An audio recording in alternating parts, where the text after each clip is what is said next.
hot button.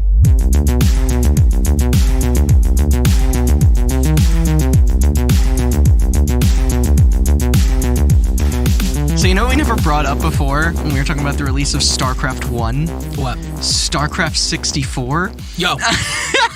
Which I know you have a copy of, Chris. I do. Maybe the only RTS I've ever seen to have split-screen multiplayer. Yes. Both cooperative and competitive, which there's almost a whole new level of psychological warfare to playing an RTS against someone locally and seeing everything they can do, and they can see everything you can do. That's very weird. Like... Starcraft 64. Did Halo Wars have split screen? I don't know. Halo Wars had like LAN and stuff. You know but it didn't did? actually Lord of have the Rings split-screen. Battle for Middle-earth. That had split screen? Uh-huh. Classic. Did you just yeah. did you play together or was it? You could play either way. Oh no shit. Well then I might stand corrected, but that was a very weird port of that game. That had fucking Minas Tirith in it. Who? What did your stupid Star Wars game have in it? Wait, I said exactly. Starcraft. Yeah. Guess Minas Tirith made up by a guy 100 years ago in a trench, not whatever StarCraft stole from Warhammer. Yeah, right? Fucking garbage. Whose side is everyone on? I know. I'm on the side I'm of on Tolkien's side. Yeah, I'm Yeah. J.R.R. Tolkien / Chaos. Look, That's let's face it. Team J.R.R. Chaos.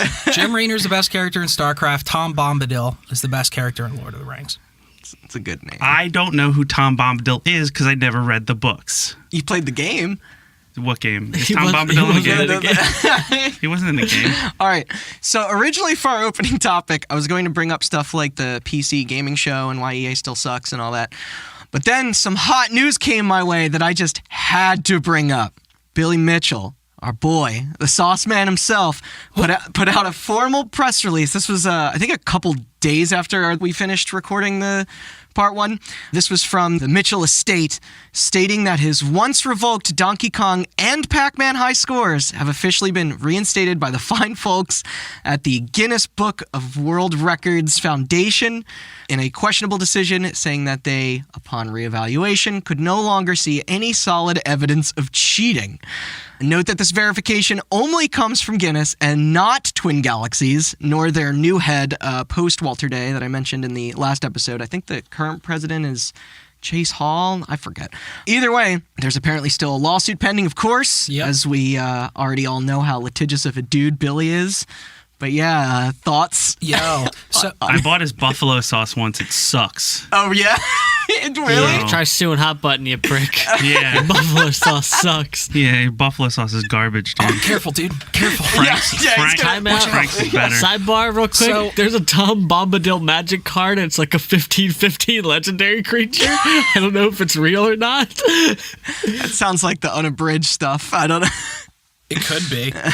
No, so the reason why that score is so like contested is not because he cheated in the sense of like altering the game mechanics or did anything like that. It's because he played it on MAME. Yeah, well, that was the thing. It's like, it's inarguable that Billy Mitchell, as much of a knob he can be, is good at Donkey Kong and Pac-Man. Like, and he's played them publicly and stuff like that. Yep. But yeah, it was like once they examined that footage, because I didn't know just how crazy Twin Galaxies is. Yeah. Rightfully so with how they preserve that stuff. Like, there are literally videos that don't just capture the screen, but the dip switches inside. Yes.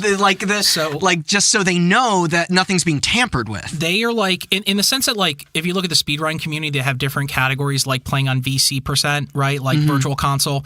Twin Galaxies does the same, but that's because they came from an era where there was no such thing as MAME.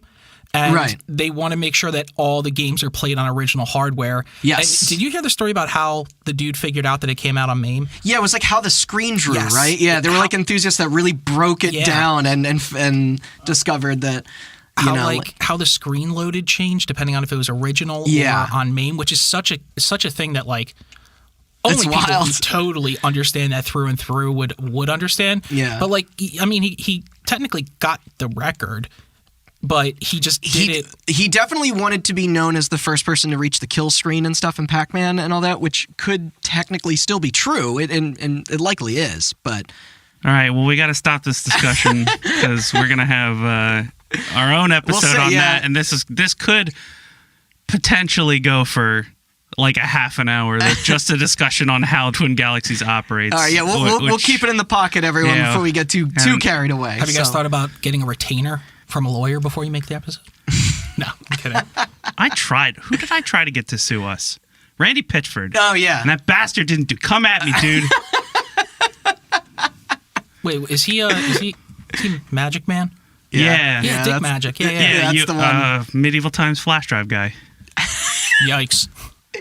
For more on that, check out our two-parter on Randy Pitchford. There you go. So what's up, guys? If you haven't already guessed, this is Hot Button, and we are back with part 2, the conclusion to our series on the various scandals and legal recourses surrounding the Starcraft and Starcraft 2 professional scenes.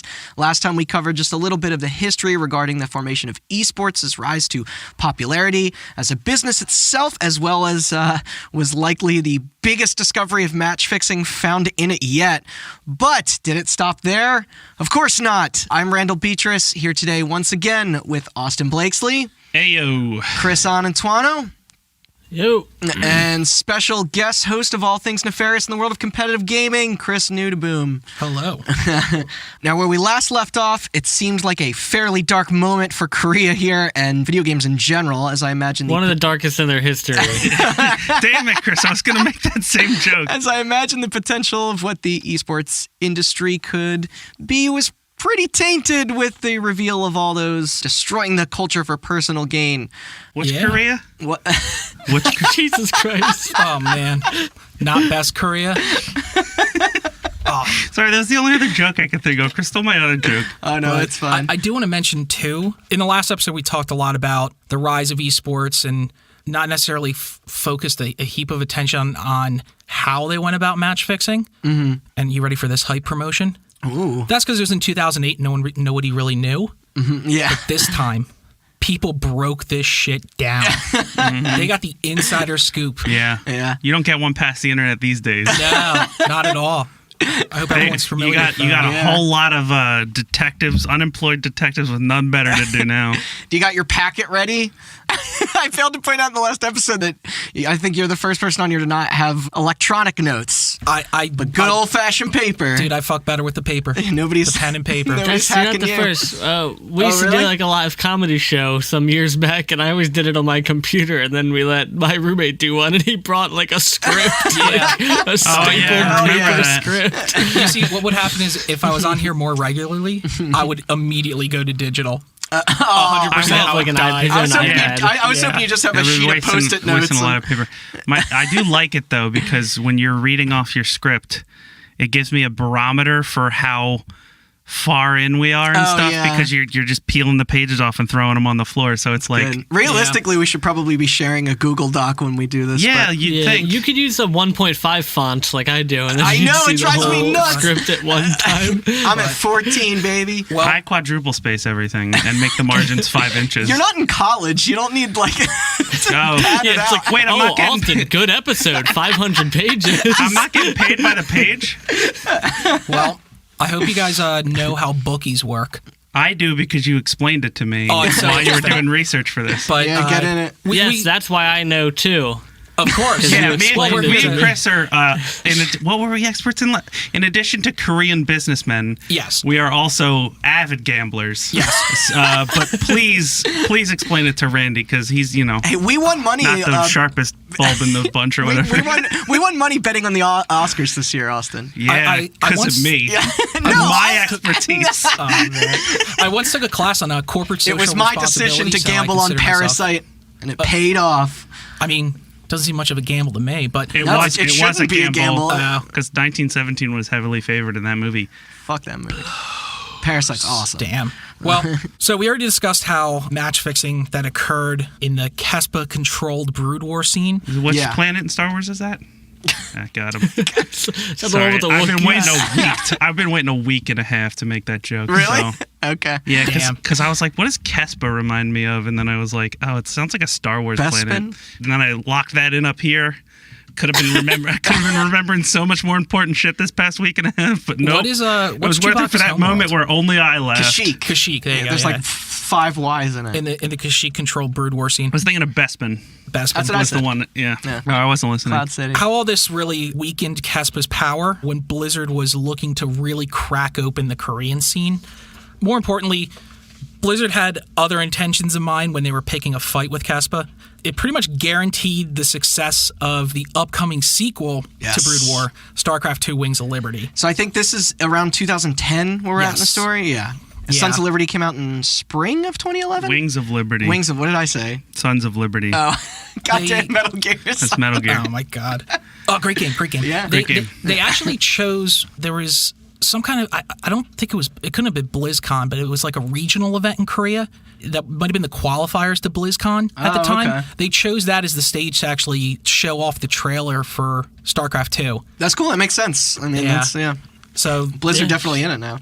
This is really a story about how match fixing once again weakened the strength that, the once formidable Cabal, aka Kespa, how much they had in the industry, and it ultimately paved the way for a lot of other major esports leagues that run to this day. Because you got to remember where we were in 2010, right? Yeah. League of Legends was like a year out of beta. League of Legends came out in 2009.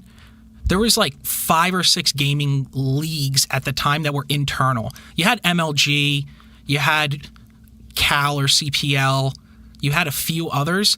But now if you look at the scene now, it's so much more controlled by the companies that produce the games, right? Yeah. Riot has LCS, LPK, whatever, for like the different regions. Dota's the Invitational, is that? Yeah, Dota does the Invitational. You have... Which they also have their own tournament thing to get invited to the Invitational. Road to the Invitational. Yeah. Is that what it's called? How original that Gabe Newell is, I swear. Quick addendum also, just to keep everyone listening on track. This is early 2010-ish, I think. Yeah. StarCraft 2, apparently that hit the market later that summer. So that was 2010, not spring of 2011. Yeah. But I do remember. I was balls deep in Minecraft 2010. That was 2010. Holy shit, Minecraft. I think Minecraft came out in 09. What was I playing in 2010? Modern Warfare? That would be... Modern Warfare. That would be World Black War. Ops, right? No, World of War was 08. Then Modern Warfare 2 was 09, so this would be Black Ops was 2010. No, but I would have been playing Modern Warfare 2 in 2010. Me too. Yeah, you're right. Because Black Ops came out at the end of 2010. You're right. Yeah. By the way, speaking of update for everybody before we continue, speaking of Modern Warfare 2, I bought StarCraft Remastered. Hold on, there will be a connection. Okay. Because I was telling Chris, I went to download StarCraft. Does not work on Windows 10, I don't think. The original StarCraft? Yeah. So then I just bought Remastered. I played through the campaign a little bit, but then when I was on the store for Blizzard, I also saw that Modern Warfare 2 Remastered was also on sale. Oh, was it? For like half off, so I bought that as well. I haven't played it yet, but that's what made me think to bring up the StarCraft thing. Yeah, no, that's worth it. I had the best Facebook status of my life when Modern Warfare 2 was out. Yeah, it was. It was. I don't know what's going to be lower this semester, my KDA or my GPA. Nice. That was just a solid joke. That's quality, solid baseline comedy right there. Right there, the fundamentals. Just like right down the middle of the plate, not offensive to anybody.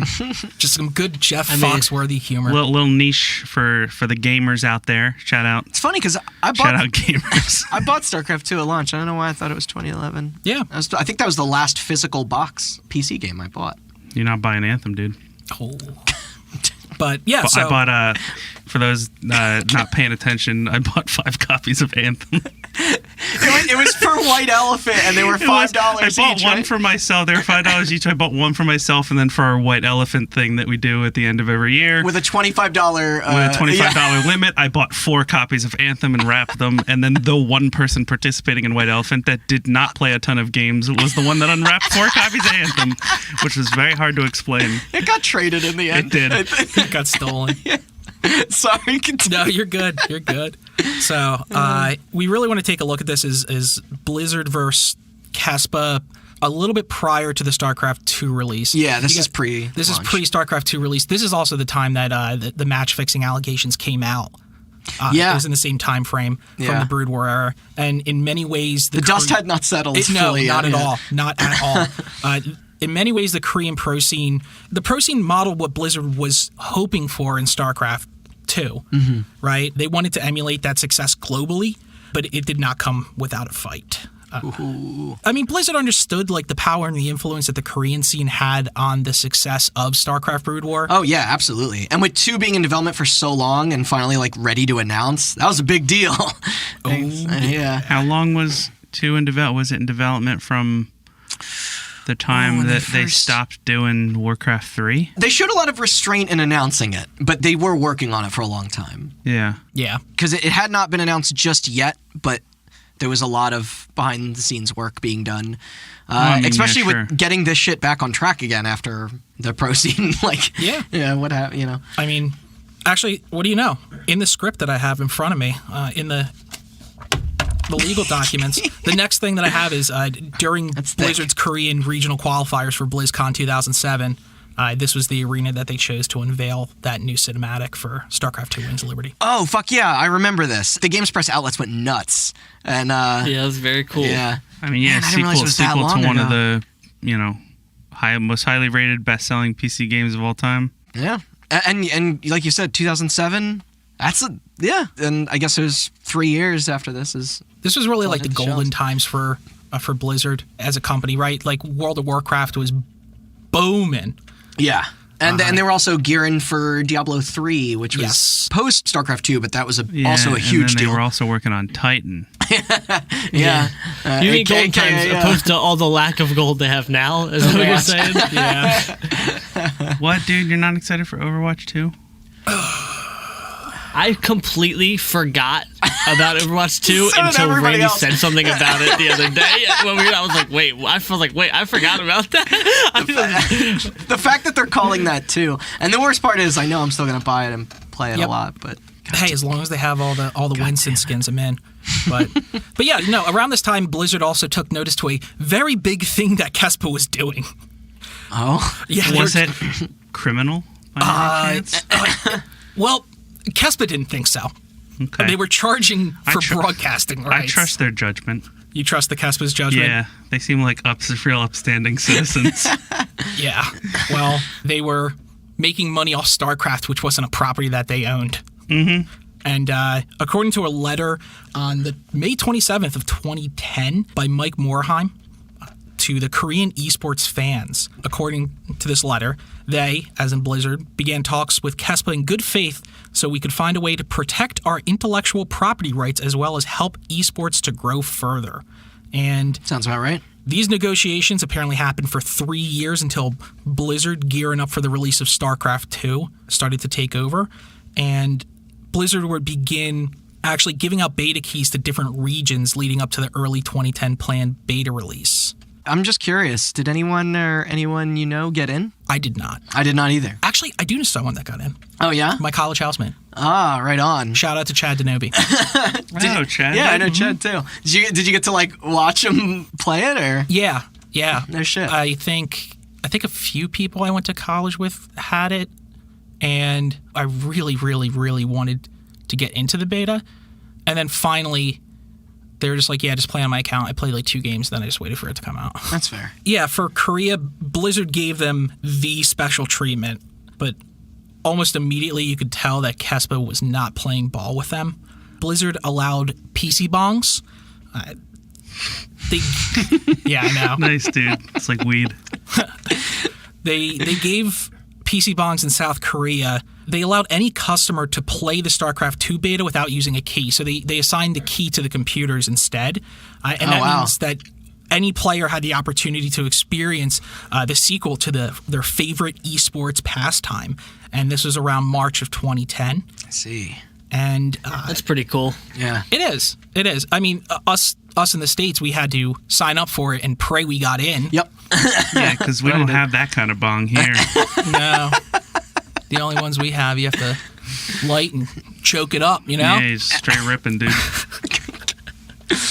During this time, Mike Morhaime, the president of Blizzard, he actually visited Korea in late February, a few weeks before the PC Bong beta release, mainly for business, but he also had scheduled a planned meeting with some of the Korean pro gamers and teams, and he was speaking directly with the teams about the upcoming release of StarCraft 2.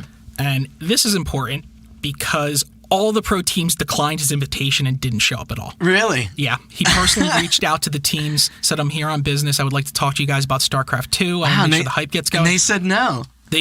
Why? Why would they say no? What do they stand to be foes with him? Well, or do you think Kespa told him to? It's almost like no. Yeah, Blizzard didn't go through Kespa in order to arrange the event. There you go. Instead, they contacted the teams each individually.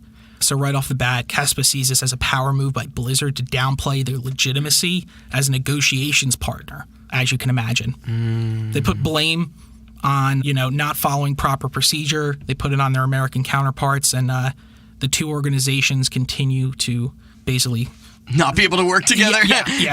Jeez. Yeah. That's some shit already, and the fucking game's not even out yet. I know. This is months leading up to it. Yeah. Casper had effectively put Blizzard's back into a corner, and between you and me, I wouldn't want to fight against Activision. No. If you don't think Blizzard takes its IP rights seriously, you should really think again. No. And to remember, we're still only a couple years after the merger in 2008 with Blizzard. Yeah. So. Yeah. It's absolutely wild the lengths that Blizzard goes to. Yeah. And speaking of, we do have a couple examples here of maybe why Blizzard would be so concerned for its intellectual property rights. Yeah. I don't know if... Can you think of any reason why Blizzard would be so concerned for its IP rights? The law. That's how the law works. You got to be concerned. Otherwise, people start calling tissues Kleenex, and then you lose your... Yeah, they start calling gelatin Jello and bandages Band-Aids. Yeah. Q-tips, right? Is that another? Yep. Yeah. Can you guys think of any specific lawsuits that might have been going on at the time? Within Blizzard? Within the general public, and that Blizzard had going on. Within the general public... I don't know of any Blizzard one. No. Yeah, so our first example, this is July 14th, 2008, jumping back a little bit. MDY Industries, LLC versus Blizzard Entertainment Incorporated. It was heard in federal courts. Yeah. Specifically in the U.S. District Court for the District of Arizona. Why they chose that, I don't really know. Yeah. It involved a man named Michael Donnelly, founder of MDY Industries. Now we know what the M and the D stands for. And actually the Y. Huh. Think about that. He created a software bot called Glider that played WoW characters for the users unattended. Anybody who played WoW back in the day knows about Glider because they sat near... Was that a gold farming? It was gold farming, it was leveling, and it was Battlegrounds rep grinding. And it worked well, huh? Very well. Oof. In fact, it was the bane of existence because... in PvP, if you ever went to Alteric Valley, there'd be at least 20 people sitting there, and they would just run around and jump, and it was WoW gliders.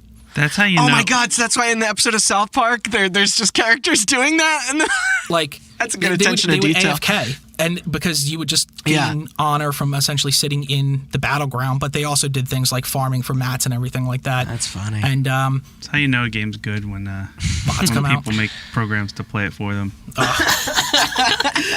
You should look into RuneScape. Yeah. You know how such a big part of this game is doing literally nothing at all? Well, we made a computer do it for you, so now you can play a different game, I guess. Yeah. I mean, if you value your time so much that you can't play a game that you enjoy, like that you want to have a program play your favorite game for you, that is just great. But in this case, MDY, they start, what is it called?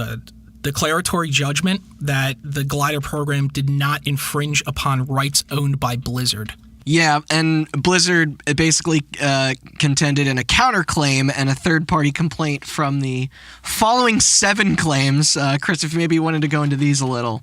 Oh, baby. So... Wait, hold on. So MDY sued Blizzard? No. Blizzard was looking to shut down Glider. Yeah. So in return... This was his way of biting back, yeah. And they countersued under the idea that Glider did not infringe upon the rights that were owned by Blizzard because, in particular, I believe he said that each person who purchases a copy of a game has the right to the game. Yeah. So the right this to was things a different like source time. code, right? Was Glider free? No. Okay. He was making money off it. Okay. I assume that is where Blizzard really wanted to throw down the hammer. Yeah, that and the fact that it was destroying. Oh, well, totally. I just more meant that's what they would use in a court of law. Like once there's I actually have a money. exchanging hands. Then I'll be the first to admit I use Glider too. You're gonna get dragged away in a van. I know. I have a shaman named Crunchberry. Cops just come crush. We got him, bursting guys. through the ceiling like that GIF where they just like fall into the house. Oh. Then they slip me in Austin a couple hundred. My friend, or from some people I talked to that have used Glider. Yeah, and my friend Chris Neuteboom. Yeah. Actually, funny enough, it was on Matt's account. For those who don't know, Matt is my brother. Yep. Yeah. I'm actually curious, what part of WoW Classic do they re-release Glider and go back into a lawsuit against this guy? That's a great. That's coming in 2021.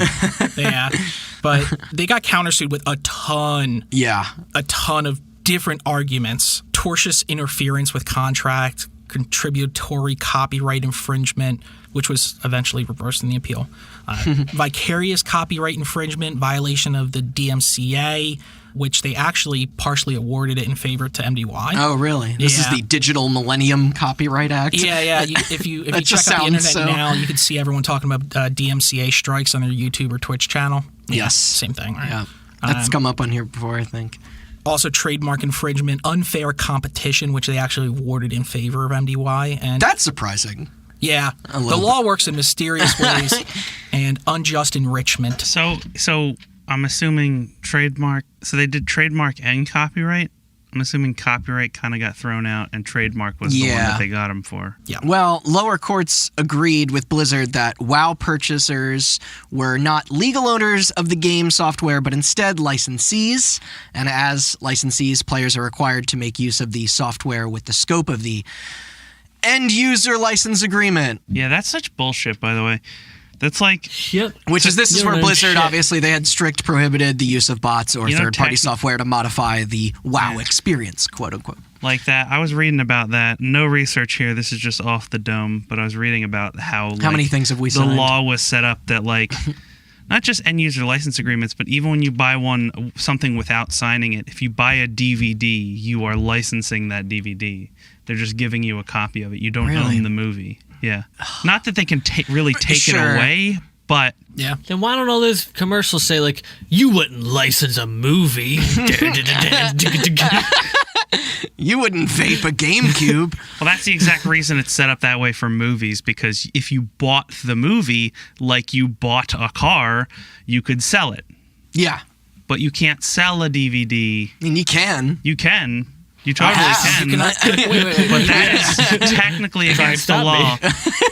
If you were to make, it is very weird. Like if you sell your DVD to somebody for $5, you're transferring the license to them, same way you would transfer like the title to a car. But like if you copy the movie and then profit off of it, that's there you where go. Right. So if you burn copies on your CDRWs and you sell it to your friends for $5, going to jail, baby. DVD-RWs, dude. Yeah, it's more than just audio. Edit it out in post, am I right? Yeah. Edit it out in post. Gotta get that dual layer 9 gig, you know what I'm saying? But at the same time, if you make a copy of a movie for yourself, 100% legal. It's still within your license right. Yep. That is why when you use emulator software, you have to download a copy of your own BIOS. Yeah. Well, that's the thing. It's like you can use emulators by putting the original disc in. It is also technically not illegal to use an emulator if you own a copy of the game. Yes. Well, it's not illegal to use an emulator at all. Yeah, if you download a ROM and for whatever weird reason you get busted on it. If you download a ROM, that's legal. If you download a ROM that you own a copy of the game, I think that's also illegal. But because it's someone else's license, but if you were to buy one of those things where you could put an NES cartridge into a thing that hooks up to your computer and download the ROM off of the cartridge yourself, that is completely legal. Yeah.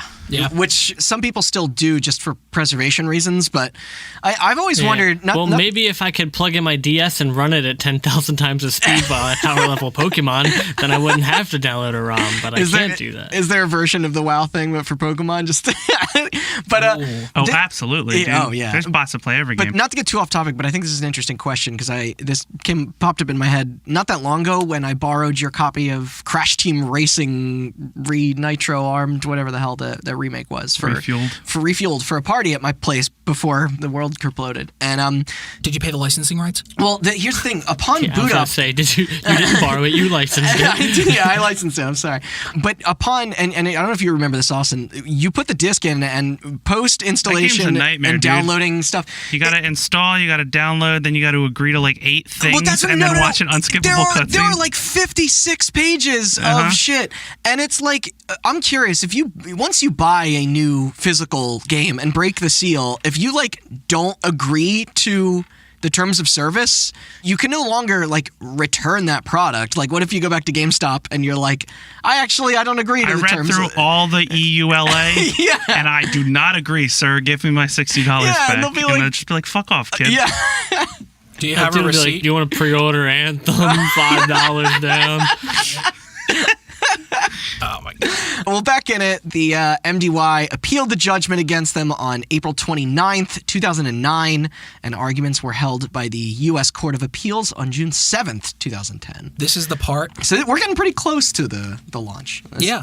This is the part where you guys edit in the cloud dreamy state. Like the and you repeat back when I say, according to a letter on May 27th, 2010 by Mike Morheim to the Korean esports fans, we began talks with the KESPA in good faith so we could find a way to protect our intellectual property rights as well as hope to grow esports further. Yeah. So you're looking at, it was literally they were going to court in about a week and a half to talk about their intellectual property rights. When this was going into appeals. I want to be on this journey. Yeah, that's how the fucking legal system works, though. If you own intellectual property, you got to have lawyers on retainer. You got to defend that shit all day. Because it's like this weird, like owning an IP or owning a trademark or a copyright is like this weird contract where they're like, okay, you can make all the money off this, and we'll let you sue whoever you want, but you got to sue them because if you don't. You let them make copies willy-nilly, then you lose your copyright. Yeah. I mean, that's the thing about when you hear about bands, especially that have to go after people that they don't even want to go after. Who did covers and stuff. Yeah. It's a nightmare. Yeah. Yeah. Well, eventually in the appellate courts, they reversed the contributory copyright infringement. Saying a lot of big words over there, buddy. Yeah, no. Just you wait. You assault me like that again. Some of us didn't get a lot of sleep or education in life. Some of us had higher KDAs than GPAs. Clearly. You like my joke, guys? It's a pretty good one. Call a callback right there. Oh, man. Well, they held up that MDY did violate the DMCA. There was also a tortious interference with contract. There he goes again. Long story short, the district court, the appellate court sent it back down to the district courts. I'm not going to chance myself here by reading off why, but essentially it was an all-in-one package. It was a summary judgment, and without all of them involved, this like falls off. So they're like straight back down in the lower courts. So there you go. Yeah. Some old guy was like, video games up here in these courts. Is he smoking a cigar at the same time? Yeah. My grandson plays those, so he'll be the judge now. And he just walks out with a little Fisher Price gavel. Squeak, squeak. All right, so if I'm reading this correctly, Pac-Man now owns half of Activision. And Activision is also spelled with a backwards N now. Write that down. And then we have our second example here. This is on April 12th, 2010. Blizzard Entertainment, Inc. versus Justin Marshall and John Does. Dude, what a cool name. Yeah. It's John Doe. Oh, is it really? That's how you get multiple people involved in a lawsuit is you make it against John Doe, and if there's more than one, you make it against John Doe's. Well... John Doe's, not John Does. Oh, why didn't it just... that's multiple people. Yeah. Dude, I'm an idiot. This is the problem with reading things. You're good. Good. Rather than speaking them. So, yeah, you got to level it out. He's saying appellate courts a lot. Yeah, and then you're They could have. You got to balance it back out, dude. Jane Doe and John Does. Well, here's the here's the problem.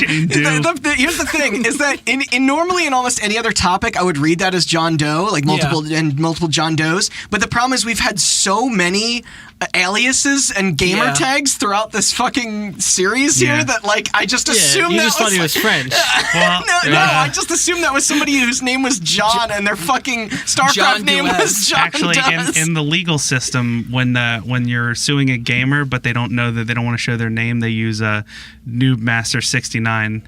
That's why they use that in Avengers.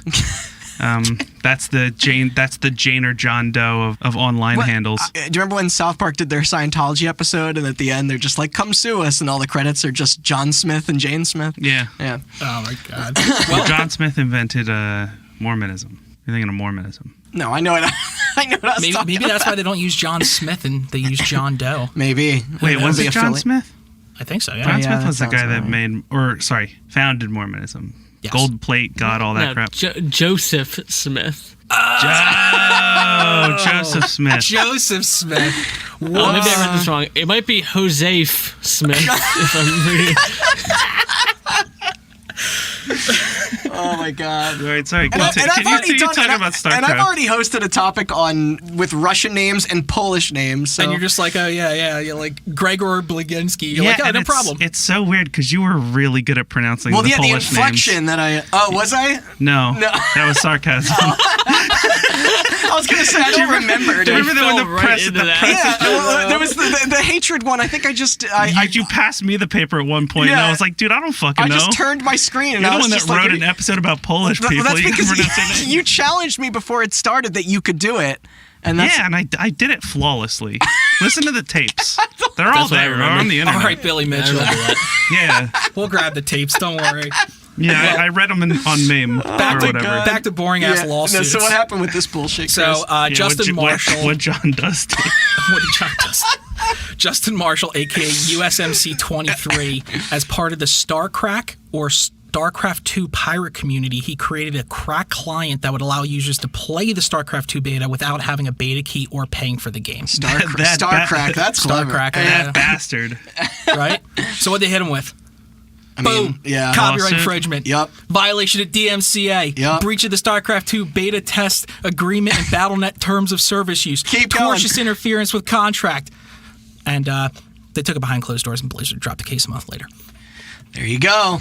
They probably said just shut it down, and he said, "Yeah, I'm shutting it down." The law office for Blizzard, they just have an intern or a paralegal in a copy room, just printing the same document with lines, and they just fill out the name and send it to everybody for everything at once.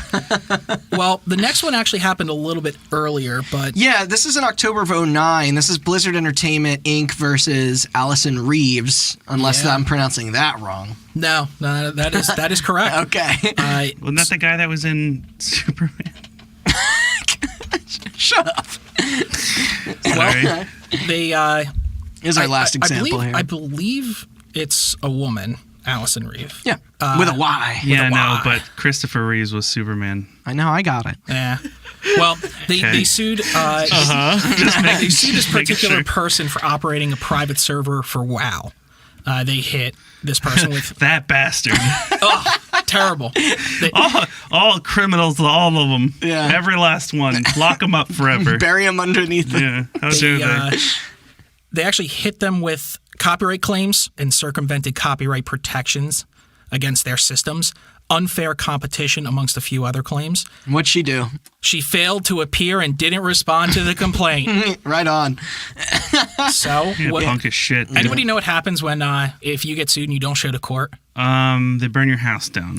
Close enough. Yeah. They don't just burn it; they take it first. I know. Yeah. So Blizzard awarded default judgment. This is on August 10th, 2010, for $88.6 million. Yes. In total. Wait, for running a WoW server? She didn't show to court. I don't care.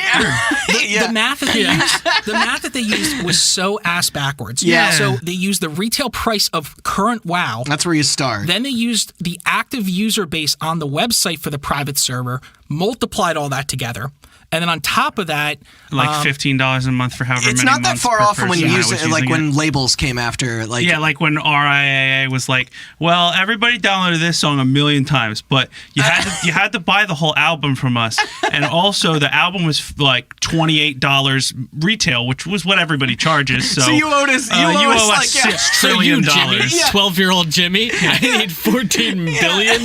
You owe us more money than exists in the universe. Yeah.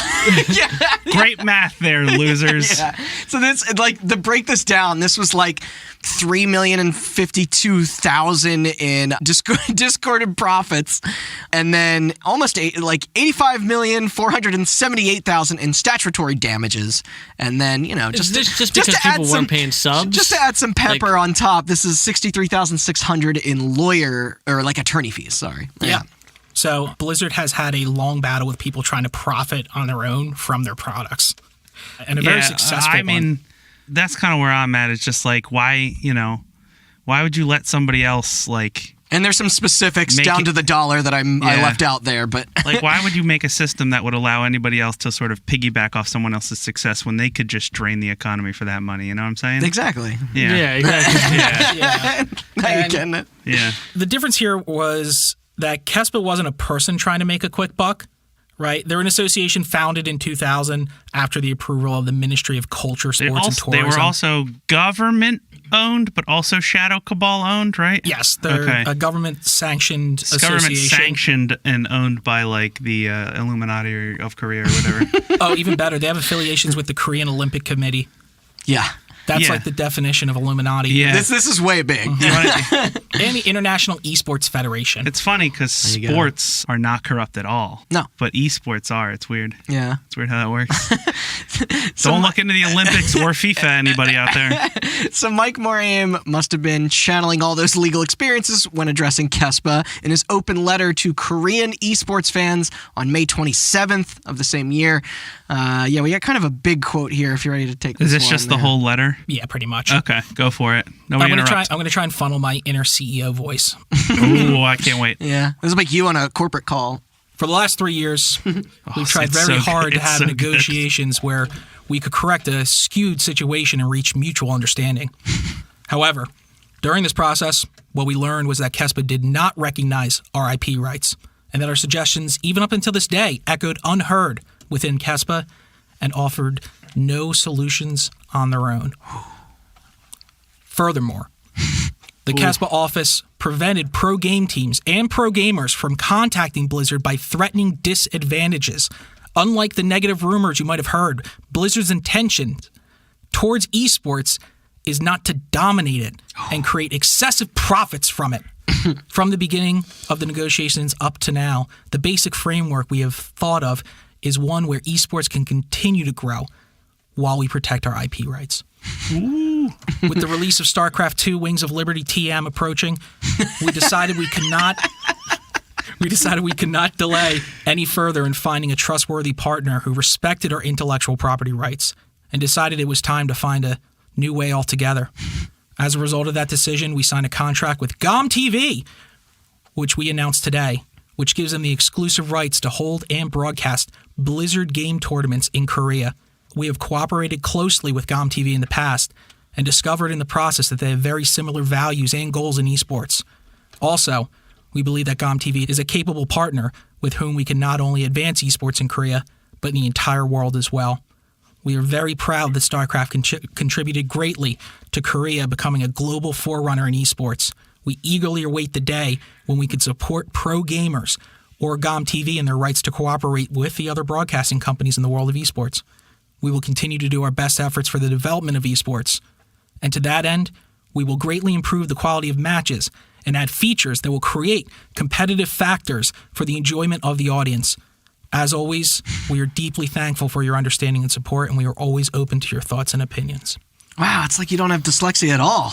Dude, it's brutal. I'm guessing on a few words there. I'm getting a very Titanic-y vibe from this letter. Like they're trying a little hard.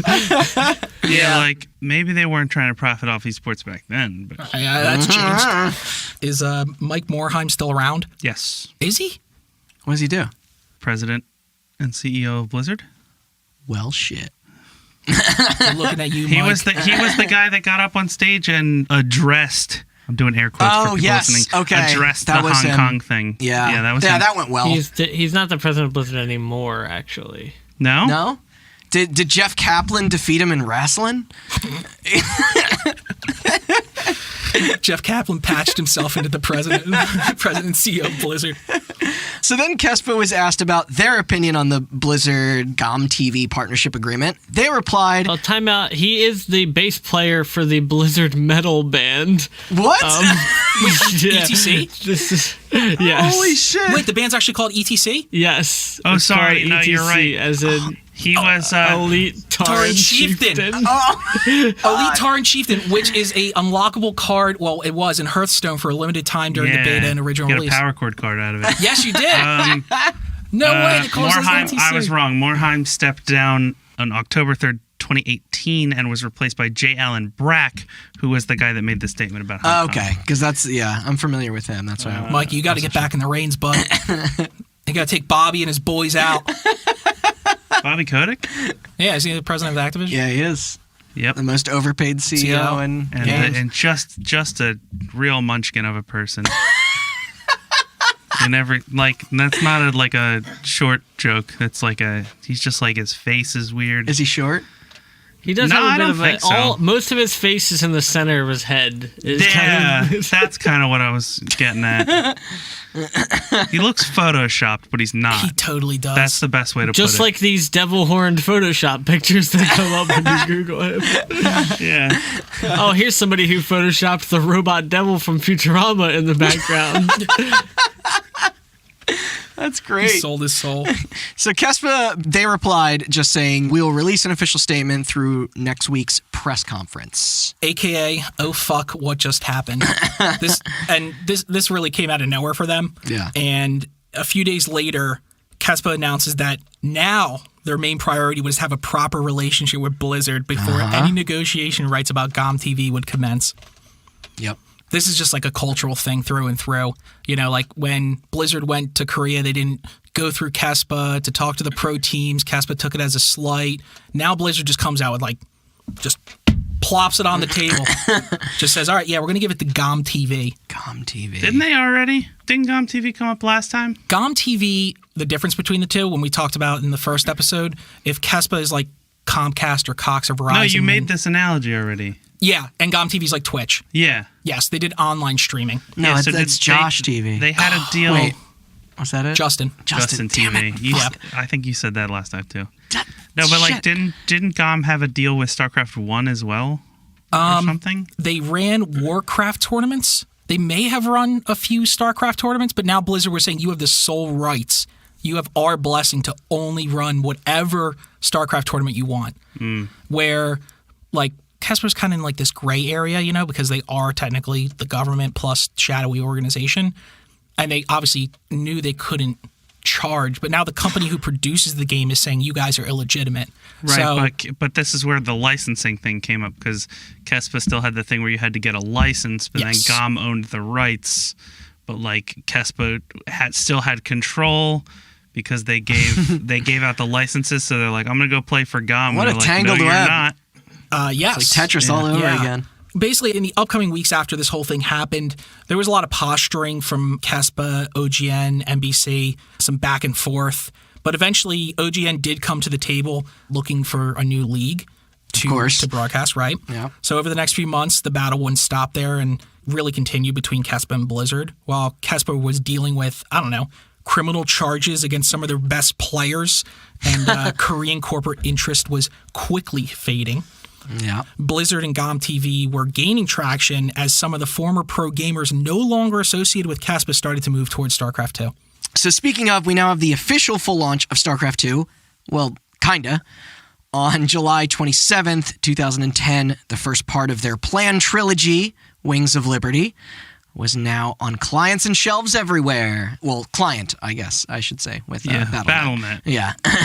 It received extremely high praise, scoring a 93 on Metacritic.com, and went on to quickly sell over 3 million copies in its first month alone, making it the fastest selling RTS title ever. I don't think it's been dethroned yet.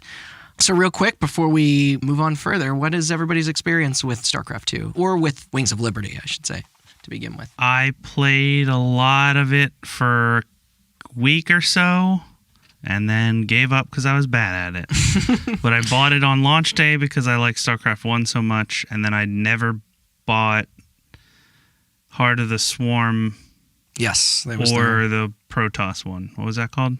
Legacy of the Void. Legacy of the Void, yeah. That's what it was. I had to remember that too. I played it on opening day.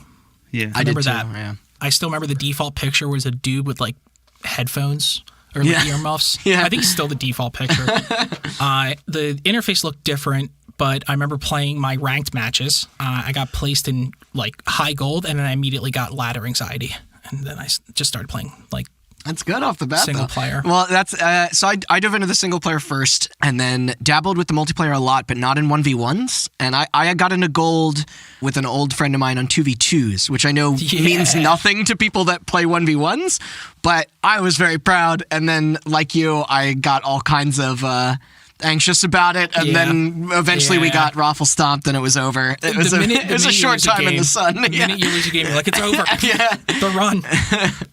I was gonna get into Grandmaster. Yeah. How about you there, Chris? I don't remember if I played, probably not opening day, but I definitely played it within like a year or two and played it for a long time. I think that it's just one of the best map makers of any game ever. Like, it's very, very, very intuitive. Like, I was just messing with it the other day. It's so much fucking fun. Yeah, I know you were playing it a bit recently too, but yeah, this year with this probably March, the start of all this shit and quarantine started. Me and my roommate were playing doubles a bunch and getting back into it. Yeah, it's a lot of fun. Did you play through hard. It is. Did you play through the campaign of Wings of Liberty? I probably got about 70% of the way through the regular campaign because that's free, and then you still have to pay for the other 2 or 3, however many they have now. Yeah. It's worth a playthrough. Oh, absolutely. I played the campaign back in the day and beat it all the way when it came out. It's so much fun. It's such a well put together campaign. Like, even if I couldn't, like I said, we talked about last time jokingly, I couldn't tell you what the fuck is going on in the story or anything. The story gets wild. I'm just like, oh, cool, build some Hellions, burn down this village. It's like they have like there's a very cool mission very early on where you have to like, it's like essentially like you just go to a planet that's just like a bunch of Zerglings everywhere, and like they're like corrupting the civilians every night. So it's like a day-night cycle, and it's so much fun. It's like morning comes and you like build your base and go and burn down the buildings, and then night falls and you like have to defend this base like from like endless swarms of fucking enemies. It's so much fun. It's cool because that's the thing. It's like primarily going forward, we're going to be specifically talking about its multiplayer, but it shouldn't be, understated how actually like cool and just clean and how well designed those campaigns are. I must have played hundreds of hours of StarCraft in my life, and last week was the first time I ever touched a StarCraft campaign. Really? It's a shame because they're really fun. I mean, don't get me wrong, the multiplayer is incredibly fun. It's a whole nother animal, though. I get it, though. It's like it's at the forefront of your purchase to like engage in multiplayer. Yeah. But what they do with StarCraft 2, in my opinion, is kind of the right way to do it. They allowed a lot of customization in the single player, but for the multiplayer, for rank matches, it was, this is what is official. Yeah. So like in the single player, you could get like some sweet upgrades. Oh, totally. It does there's medics in single player and shit like that. It does tutorialize some of the PvP stuff well, though. But even though it is a different thing, it's almost like it's a double package of a product for sure. I remember going on opening day and naturally Googling whatever the meta strategy was for Protoss, which was like the cheesiest build of all time. It was like this 2 or 4 gate like all in. That's how you got in gold. That's how you do it. Yeah. No, legitimately, I didn't know what I was doing. No, it's like 100%. It's shameless, and no one else did. Except of course not. The only advantage I had was like, it's like, okay, once you have 12 workers, build this. I'm just like, okay, I can follow this. Multiplayer games at launch is so fun before people have figured it all out. Yeah. Like when you're constructing the meta as opposed to just like trying to reenactment. Yeah. But it's like when you play Gears of War and you're like chainsawing people in half and you're like, this game rules. And then you go back 2 weeks later and everybody just has shotguns.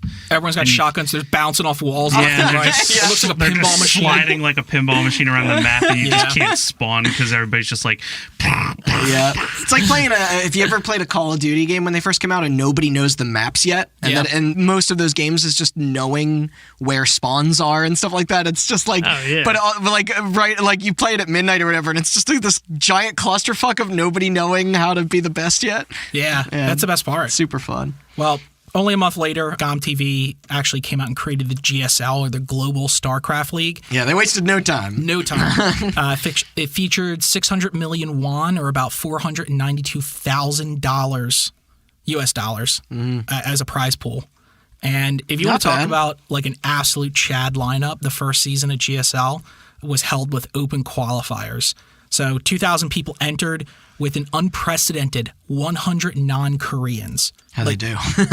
Actually. Okay.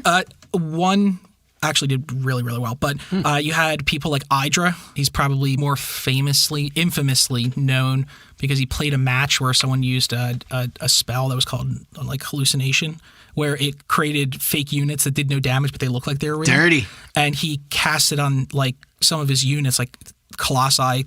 He was playing as Protoss. And upon seeing them, he thought they were real, and he just GG'd out of the game. Yeah.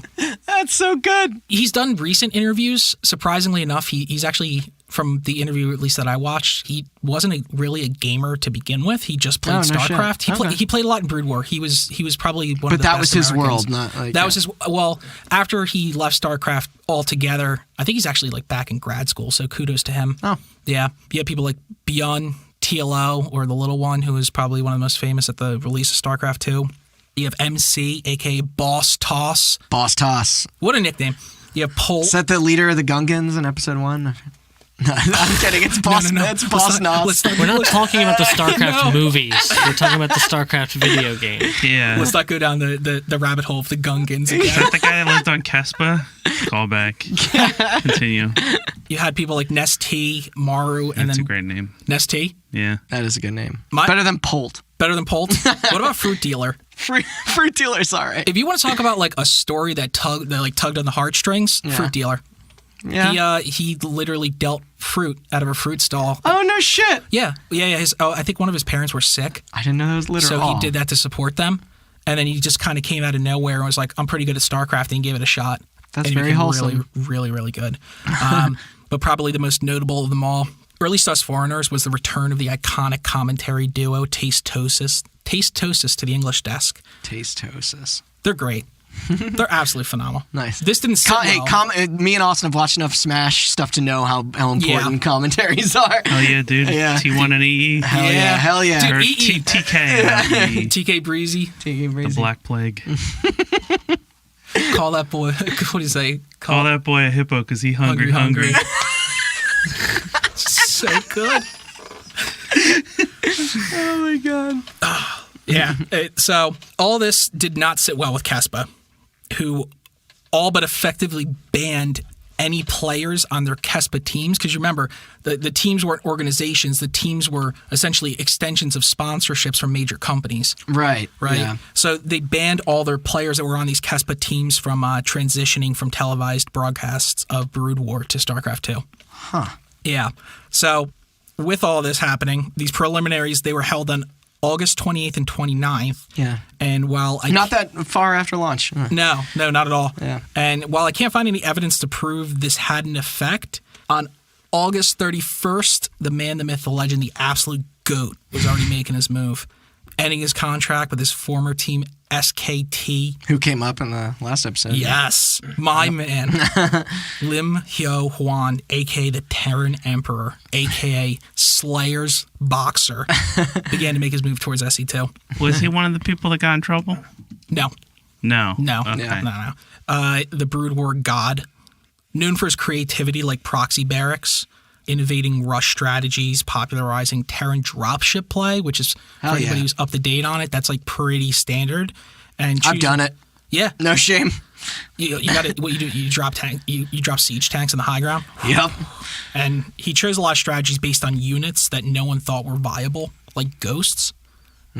Ghosts were sniper units, but they had they could cloak. They had snipe, cloak, an EMP, and tactical nukes. Yes, they're real good.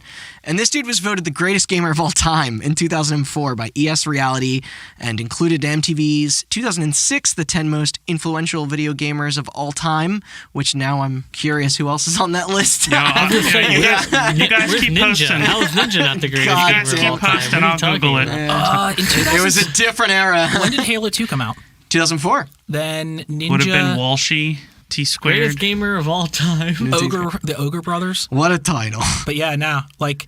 Kevin Ninja might have been DDR around. is the best. The best Kevin video. DDR? Yep. Best He video- responded to my Reddit comment. No shit. He did.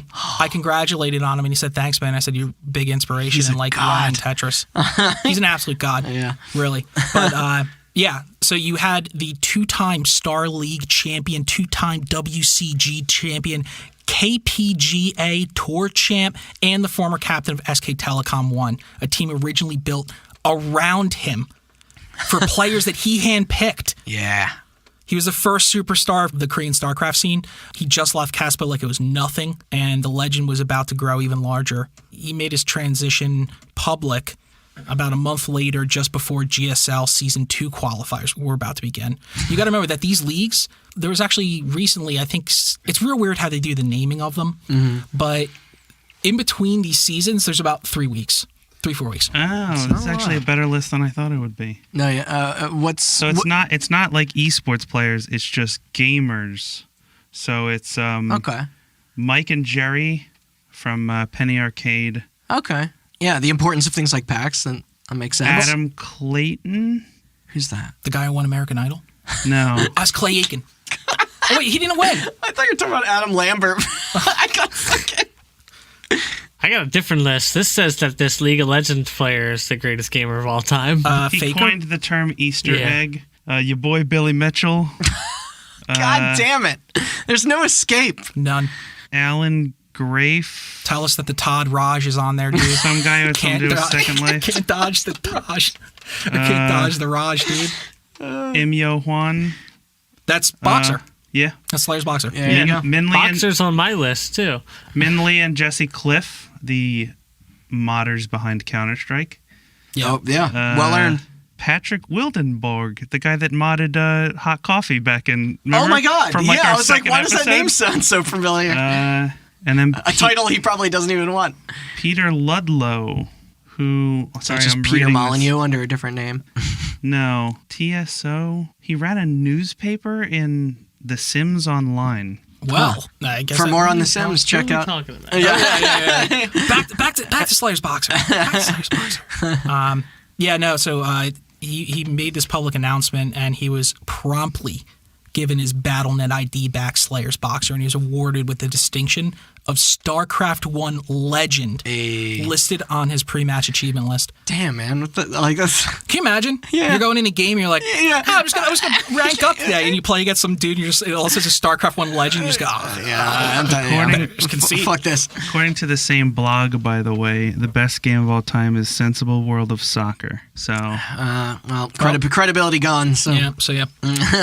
At the time, though, like Boxer's move to StarCraft 2 was actually filmed. It was filmed by a South Korean broadcasting company in a 2-episode series titled Boxer's Wings, which you can still watch. I saw this in here. I was going to ask if this was out there. It is. It is. It's the first time people actually knew about his relationship with South Korean actress and his future wife, No way. Kim Ja-yeon. I wonder what she was in.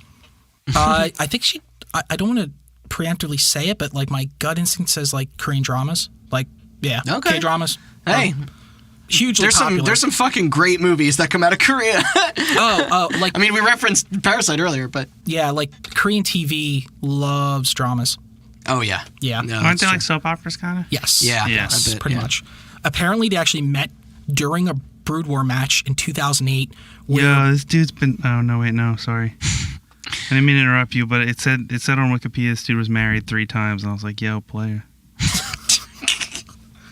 But it's not true. for Boxer? Yeah. Oh, he said it wasn't true. So. Yeah, now. Technically, he was married twice. Oh, okay. Technically. And we'll get to that Okay. as to why. I'm gonna say one of these seasons. Actually, maybe he was married 3 times. Anyway, they met during a Brood War match in 2008 where Boxer reportedly beat her by mercilessly nuking her base until he finally destroyed all of her buildings. how romantic. Yeah, because of that, they kept the relationship secret. Love it, first nuke. Yeah. Or whatever. Oh, God. They had to Imagine explaining how you and your significant other met. Yeah, I got absolutely destroyed by him playing a video game. But that's how popular it was. You had like literal no mercy, like actors and actresses that were like, involved in this, for right? sure. And they had to keep their relationship secret for 2 years until the 2-episode series came out, where they married in secret in 2011 and eventually married publicly in 2016. There you go. That's it. Yep. That's why it's listed 3 times on Wikipedia. Well, I think he may have been married before, but don't quote me on that. No, it's the same woman. Oh, then yeah. But yeah. just 3 times. Yeah. And it was very confusing, but that makes a lot of sense. They had to keep it secret at the time. Is that because StarCraft players are like priests, where they have to be celibate? Quite the opposite. Think like StarCraft players were looked at by the... They're like major athletes. Sorry. Now they are. Yeah. But even back then, people were trying to legitimize it, which is why the match-fixing scandals hit so deep. Because at the time, they were looked at like... It's like, oh, you're going to play some StarCraft, huh? And they're just like, yeah, Pop. I got my pro gamer license. And he's like, it's great. And then it's There's like some hair tussling going on. Once you get done your military service, you're gonna quit the kiddie business and get a real fucking job, right? That's like essentially how it was treated. That sounds like America too. Yeah, pretty much. But with the success of this 2-episode series, over 750,000 people tuned in for Boxer's return in the round of 64 against Happiness, causing GOM.TV and other websites to actually crash. Just to prove once more how huge of a thing this really is in Korea. Yeah. He created the Slayer's House, which is very, very big. He like handpicked a lot of people, and like his protege became very popular in the scene as well. And he really, really like, I believe the entire house was actually bankrolled by his wife. Deadass, yeah. Oh yeah, no, she owns his pro team. Oh yeah, So he's got that acting money. So back to the action, though. Enough about Slayer's Boxer, even though I love him to death. Subsequently, Kespa continued overseeing Brood War events in South Korea for the next 2 years. While, on the other hand, GOM.TV organized and broadcasted the main Korean StarCraft 2 individual and team leagues. Later that year, in November of 2010, Blizzard issues statements that they want to have their IP rights properly addressed and licensed. I was waiting for that, yeah. Blizzard demands that Kespa agree to their original demands, where Blizzard owns 100% of the rights. Sounds about right. Kespa still hosted the 2009-2010 Shinhan Bank Pro League, another one of those cabal organizations, which started on October 2009 and ended in August of 2010. Then again with the 2010-2011 Shinhan Bank Pro League from October 2010 to August 2011. And during this time in May of 2011, Blizzard acknowledged Kespa's pro gaming teams, NBC and OGN, allowing them to run Brood War tournaments and have the ownership rights to derivative works. So teams can sell jerseys and make money, but they can't sell a jersey with a Terrence, siege tank on it. Or the Blizzard logo. Yeah, okay. Yeah. In return, they all pay Blizzard a licensing fee for the use of the game, as well as place Blizzard's logo during the tournaments. So, do other professional PvP games still work the same as this? Or that's why a lot of them brought them in-house. Okay. Yeah. When it's your own studio, you can do whatever you want, right? All right, yeah. That makes sense. Yeah. This is the first time that you had a third-party organization be as big and solely dedicated to one game. Like, MLG was like a collaboration of different scenes that kept it alive. Sure. This was just StarCraft. That's it. Yeah. Probably the only, I don't think they have that in America, do we? It's either like ESL or it's owned by the company. Yes. Yeah. But even then, the teams are individually owned.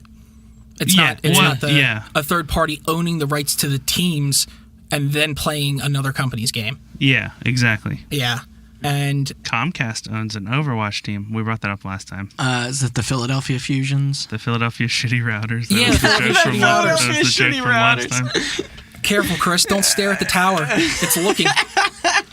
It's a bit cloudy today, thankfully. But it's still glowing behind there. Still searching. Yeah. Still searching. I don't want to think about it. It's getting ready to throttle you any minute. But yeah, so by the end of 2011, around November, 3 major teams had already disbanded. NBC Game Hero, We Made, Fox. It's so weird how they make this. NBC Game Hero, it's NBC Game Space Hero. Then it's We Made Space Fox. It's like... Yeah, and then, of course, there's Hwasong Oz. Yeah. Out of nowhere. By February of 2012, the NBC Game Channel, they just stopped broadcasting altogether, and they reorganized themselves, geared way more towards K-pop and music videos. Ain't that the way? They're like, we want no part of this. Yeah. We want absolutely no part of this. Eventually, Kespa really had no other option here. They had waning viewership and need for more money, and... yeah, they were dying off to the ever-increasing popularity and accessibility of StarCraft 2. Now the K-pop fans are... they're coming back. They're working with Anonymous. It's wild world we live in. Huh? Are they trying to take down Joji? No, they're trying to take down the police. Yeah. Much more important thing. Yeah, that's why. Yeah, people are saying K-pop is like the new punk now. Yeah. Like, it's... Yeah. I'm not going to lie, Bubble Pop's a great song. I think the K-pop stans and Anonymous are teaming up to take on racial injustice. I'm all about it. Well, news to me. Which is just the best. Yeah. So, yeah, Kespa was really just dying off at this point. By March of 2012, there were reports that Kespa was in discussion with Blizzard to acquire the rights to broadcast StarCraft 2 events. Literally a week later, the Esports Federation is unveiled, originally comprised of non-Kespa teams. Yeah, there were 9 of them, right? Yeah. Yeah. So you have like Kespa is trying to negotiate with Blizzard so that way they can get in the ring with StarCraft 2. And at the same time, all the non-Kespa teams form together because they're like, we don't stand a chance. Like, we can't get a seat at the table broken apart, so we need to all come together. Beginning of May 2012, Blizzard, Kespa, OGN, and GOM TV, they held a conference meant to describe the transition process by which the Kespa teams would switch to StarCraft 2. So Kespa had officially recognized StarCraft 2 as the official discipline and scheduled the next Pro League to feature both Brood War and StarCraft 2. So the best way I could describe this is the games were fundamentally different. Oh, yeah, it's like Melee and New Smash, yeah. Yeah. Melee and Brawl. Well, Brawl, we don't know. Yeah. There's tripping in StarCraft 2? No, dude, everyone just plays Meta Knight. Yeah. But... yeah, like a lot of the Kespa teams, like if they wanted to transition to StarCraft 2, it wasn't like a seamless transition, right? Like they would have to like take time out of their day to practice StarCraft 2, learn it, and like really get caught up to speed essentially. And the Kespa teams were not allowing it. Like I think we talked about it before. There's the notorious nature of like how these guys like practiced. A lot of the team managers, they weren't like sports psychologists. They were just people who played the game. So the idea was like you had your star players, right? You had your people on your roster, and then you had the practice squad. And what happened was the practice squad went up against the good players for like 10 hours a day. So if you're on the practice squad, the only thing you could guarantee is getting your ass handed to you for 10 hours a day. That's your job, yeah. And your goal was to emulate the play style of the people that they were going to play. So you weren't even playing your own game. To get promoted from the practice squad to the main squad, it was essentially like the coaches, if they were like, yeah, I like this guy, you could go around and listen to interviews at the time, but like, yeah, we got this up and coming guy. And what they always used to quote is, he's so invested in the game, he's playing 12 hours a day. Yeah. There's so many personal politics lot of already. Personal politics, yeah. Very much so. So it was absolutely just like a shit show. But yeah, Kespa had finally said, okay, StarCraft 2 is what we need to transition to. It is the future. It also gave Kespa the license to hold team events for StarCraft 2, and OGN were given the license to hold and broadcast individual level StarCraft 2 leagues. So by August of 2012, Kespa reached this agreement with the Esports Federation as well, setting a 13-month trade lock period. No Kespa players could be traded to non-Kespa teams and vice versa. It was for the better, trust me. Yeah. Trust me on that one, yeah. Like, both sides were afraid of people fleeing from the other side, and they didn't want, like, StarCraft was built around the players and highlighting the players as, like, the commodity, right? So when you have people that are just constantly fleeing, it's hard to build up hype over time for these players. Yeah, it's still a spectator sport. Yeah, and they just really didn't want that level of, like, here's our... It's always funny, like, the Korean pro gamer names, they're always like one syllable words. I don't know why, but it's like You pick a one-syllable word, guarantee a pro gamer name. Life, frog. love. What's up? Frog. Come. Coming up next in our team league is come. Bukaki. No, more than one syllable. Yeah. Oh, yeah. Like, 3 times as many, some would say. I think jizz would work better than cum. oh, Jizz is music from Star Wars. It is. Yeah. The Jizz Whizzlers? Jizz Whiz. What? They're called Jizz Whalers, the dude. Jizz Whalers. Yeah, the music that they're playing in Katina and New Hope is... Because George Lucas, in his infinite wisdom, thought that the future of jazz was to change the vowel to an I and call it jizz. To an I? Why do you just call it Juzz, dude? That's the most Star Wars thing I've ever heard in my life. Yeah. Jizz Whalers. And they had the Jizz Whalers, dude. Yeah. Oh, my God. No, solid choice. I'm all about it. I'm all about it, too. Love it. So, after all this stuff happened, I guess Kespa couldn't take that one lying down because later that month, August 23rd, Kespa decided to not allow its players to compete in the 2012 GSL Season 4, which was set to begin a few days later on the 27th. So, part of this, too, is that you would have Kespa teams, they would allow their players to individually compete in other tournaments, and then they just said, nah, not happening. And they stated issues with concerns over scheduling conflicts and the health and safety of their players. These are the guys that they have practicing 12 hours a day. I was gonna say, I was about to ask what does that mean, but then it's just fatigue, probably. Just blanket like corporate terms and lies and stuff. Scheduling conflicts and health and safety. Well, yeah, I mean that term is Yeah. So the next day, the Esports Federation they pulled their support for the upcoming OGN Star League, which was happening on August 28th. And they put their support behind GOM TV's the 2012 GSL Season 4. So what's the difference between all this shit, right? So GSL was open qualifiers and anyone can enter, right? Which is why they said KESPA players would be allowed to enter. Right. And OSL, or the On Game Net Star League, was billed as the best players that KESPA had. And in particular, they were going to have the best Esports Federation players play against them. Yeah. So it's like it's almost like best contracted versus non-contracted. Okay. Like a better version of pros versus Joes, that except still the sounds Joes exciting. are like still probably better. It's like when in hockey they do like the Phantoms versus the Flyers. Yes, they're both just like leagues better than everybody else. For those not from the Philadelphia area, well, you're not going to know hockey anyway. But the AHL versus the NHL. Damn. Well, I'm sure they do that in other sports, but other sports are dumb. Yeah, if they have a farm league, like or some kind of they system. do that a lot in baseball. Yeah. Football doesn't have minor leagues because it's like so many more concussions that they have to worry about. But yeah, no, they want them you young. mean so many more concussions they don't have to worry about. Sure, yeah, that's what I meant. Yeah. Well, after all this, KESPA backed down, saying that they would let their players enter the GSL Open qualifiers, starting with the season after the one that was about to begin. Of course. Not a few days away. They have to wait like 2 months or so. Season 5. ESL fired back and said that wasn't good enough, and then they doubled down. Great. And by the time GSL Season 4, August 27th, the dispute was finally settled as KESPA bowed down and allowed its players to attend GSL Season 4, which was postponed a few days to make accommodations for them.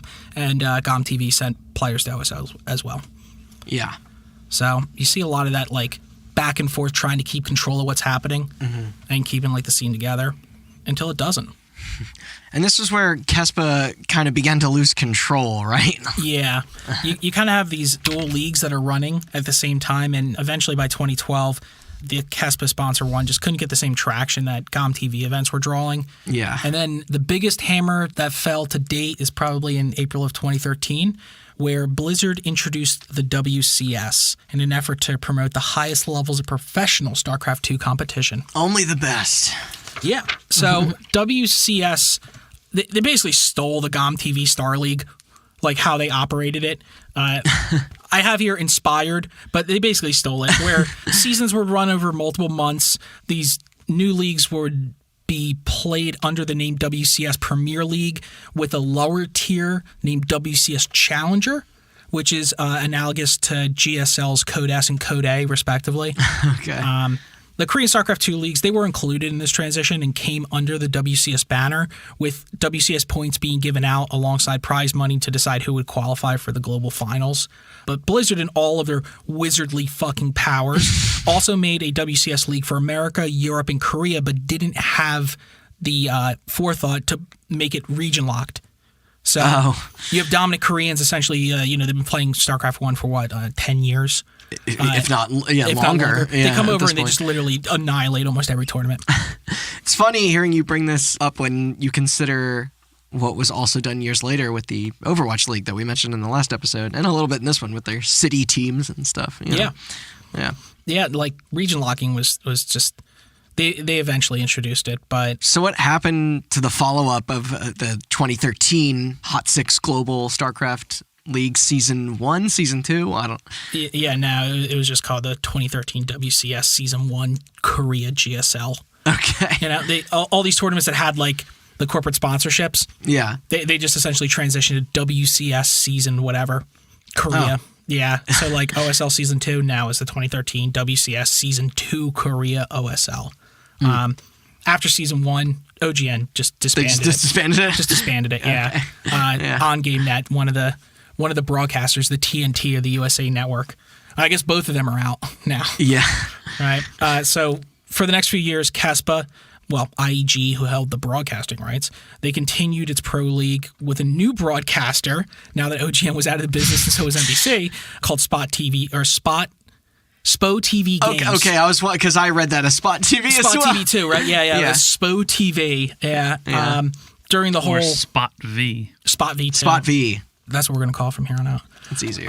So during the whole 2013 WCS Season 2 Korea OSL, they were already splitting broadcasting rights among, OGN and SPO TV. And during that time, it was considered the premier event with the best talent still, despite a lot of the non-KESPA players traveling the world and effectively shattering anyone who stood in their way. So, like, the KESPA team players were generally considered of a higher caliber. Sure. But you could tell things were really getting dire as the end of the sponsorship leagues was ending. From 2011 onwards, all pro leagues were actually sponsored by either SK Planet or SK Telecom themselves, who, if you remember, had a controlling stake in the KESPA board. Yeah.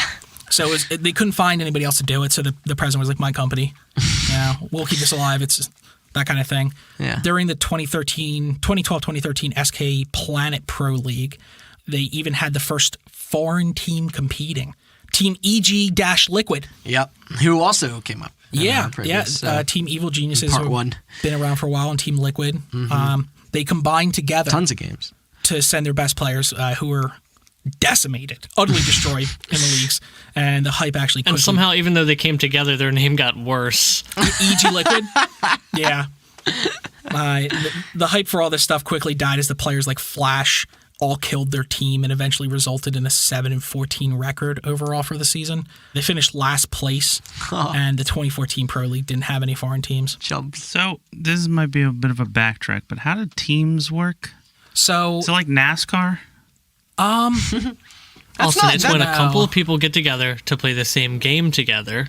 Okay? It's like crew battles. And then it's the NASCAR comparison actually isn't that wildly off. How did team leagues work, or how did teams work? So when you say team, when you say like EG-Liquid sent over their best players, were they playing teams, or was it a team of people to play single player? It was 1v1s. It was a team league, so they sent over their 5 best people, and it worked like crew battles in Smash. They would send 1v1. The winner got to keep going on, and you just kept knocking out players into the thing. Okay. So you're second. Yeah. Right. So kind of like NASCAR. Yeah, sort of. So now that the stage is all set for Prime Crimes, what do you say we get into what we all came here for? Some good old-fashioned match fixing. Oh, yeah. Crime Live. Here we are, 2015, specifically January 20th of 2015, where Pinnacle Sports, the world's largest and most reputable esports bookmaker at the time, released a statement about voiding all bets on the 2015 Pro League Round 1 between San from Startail and Dark from SK Telecom 1 due to suspected manipulation. Yeah, I definitely recall when this news hit. Also, I should say by this time, the second expansion, Heart of the Swarm, was long out. And the last one, Legacy of the Void, that Austin you brought up earlier, was due out before the end of the year. Yeah. Yeah. And this is just the start of what was about to come. So there's another Team Liquid user, Swoopay. I apologize. I read that as Swoopy. Swoopy? That's probably it. I think it is Swoopay. You got John Does, I got Swoopy. Or Swoopay. Who originally notified Kespa and Pinnacle Sports about uncommon movements in the line to downright impressive levels of detail about why this was unusual. Yeah. Which kind of calls back to our cold open about the... Yeah. He talks a lot about bookies, how they actually make money by, balancing the books and taking a vig. So, like, how each bet changes a line, etc. Yeah, I mean, it's fascinating when you think about the amount of work and level of monitoring you need to bypass observations like these. And non-esports are exactly the same, I assume. So, what we were talking about way earlier in the opening was, like, how do bookies actually make money? Like, how do they work, right? Yeah. A bookie's job is very, very simple. I already said it. They balance the books. So a bookie's job is to make money off a percentage commission, but they want equal bets on both sides. So you want... It's not exciting otherwise, I guess. Yeah. No. Well... It's not profitable. It's not profitable. Yeah. If you have $1,000 in total bets on, player number 1, you want 1,000 in player number 2. Yeah. That way... There's no payout. You could cover your payout. Yeah. Literally. So, like, lines adjust as people make bets. Right. Right? So, like... If you have one player that's heavily dominated, that's why the payout is like, oh, you bet $100, you make a cent. It's because so many people have bet on him, that's what the odds have gone to. Oh, for sure. We found that out betting on the Oscars. Right? And... I'm an expert on betting. I know all this already, but just so... So Randy knows. So continue so Randy knows. Yeah. And so they just want to take a percentage cut from both sides that are betting. That's it.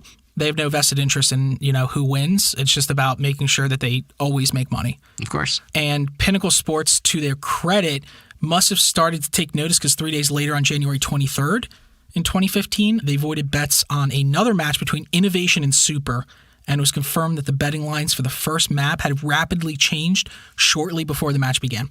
And that is a whole lot of cash already at stake. Yeah. Yeah. Yeah. I think we talked about it in the first part of the episode, but when you have someone with like an 80% win rate against like a certain race against somebody else who has a terrible one, like you expect them to win. Yeah. And they took a look at it and like because the bets were propped so high on one side because everyone's like, this is an easy win, very easy to make a ton of money. A ton of money. And Super, this guy in the match versus Innovation, who was previously the underdog, had massive money betting on him winning. Innovation indeed lost the first map, but went on to win the series. Which goes to show that in matches like game of 3, right? You have to win 2 to move on. He knew he was going to win. So he just literally threw the first match and then just crushed him, the other 2. Fuck. Yeah. So the betting was per game, not per match? These people are deviants, dude. Gambling deviants. You could bet on anything. They had prop bets for would the match last longer than 15 minutes, how many drones you would have before you made a spawning pool. Any fucking... That's an interesting... because obviously with betting, there's going to be tons of random little things. I'm so curious what half of those were for Starcraft. That's the most fun shit to bet on. The biggest one was you have games that go into matches, right? Like a tennis game, match set, whatever. So you could bet on the games. You could bet on the matches. You could bet on the length of the games. You could bet on like almost anything. Yeah. When the first unit would be killed. Oh my God. Was one of them. Yeah. And this started to get, all this news really started to get big on the Team Liquid forums, and it picked up a lot of traction. And a few days later, the organizer of the weekly online cup series, Alamo League, and the manager of Axiom, her name is Olivia Olimoli Wong. Holy moly. She tweeted out that illegal online betting had massive influence on the Korean StarCraft 2 scene. She claimed that multiple online tournaments, they were actually sponsored by gamblers, who in turn were allowed to watch the matches as in-game observers through the StarCraft 2 client, giving them an advantage and bypassing the delay on live streams. Ooh. She then listed some of the tournaments that were sponsored by the gamblers, mostly small online stuff, usually fetching a prize pool of like $1K and $2K each, though. I mean, I guess that adds up, but like, how long is the delay supposed to be? Do you know? Like, so you have the natural delay in broadcasting, right? I think I want to say Twitch has it. Twitch used to do like literally live. yeah. But now there's like a 5 or 6 second delay. I think enough incidents added up that they had to do that. Yeah. And on top of that, the matches were like typically after you like had your observer go to like the graphics department and all this stuff because they all use like effects. It was typically like probably a little over a minute. That's some time. I mean, when you're making prop bets. Yeah. A lot can happen in a minute. Yeah. It was also stated that many organizers had sent proofs to Richard Lewis, who the leading esports reporter, for an upcoming article that was eventually never released. But at this point, Blizzard, Caspa, and now journalists were all informed. And then some more shit started to come out, right? Yes. Yeah. This is back in January. Now we move on to March, where another Team Liquid user named Star Galaxy, that one's easy to pronounce, reported heavy changing to the betting line of the 2015 Pro League match between Yoda and Bunny. From Star Wars? Kinda. Bunny? Yoda I'm a Starcraft From idiot. Easter? From the Bible? Yeah. Of course. The very same. Yoda from Primar. Sounds like another. You know, Yoda from Attack of the Clones. Yeah. And Bunny from Gigantus. Yoda's from Dagobah, you idiot.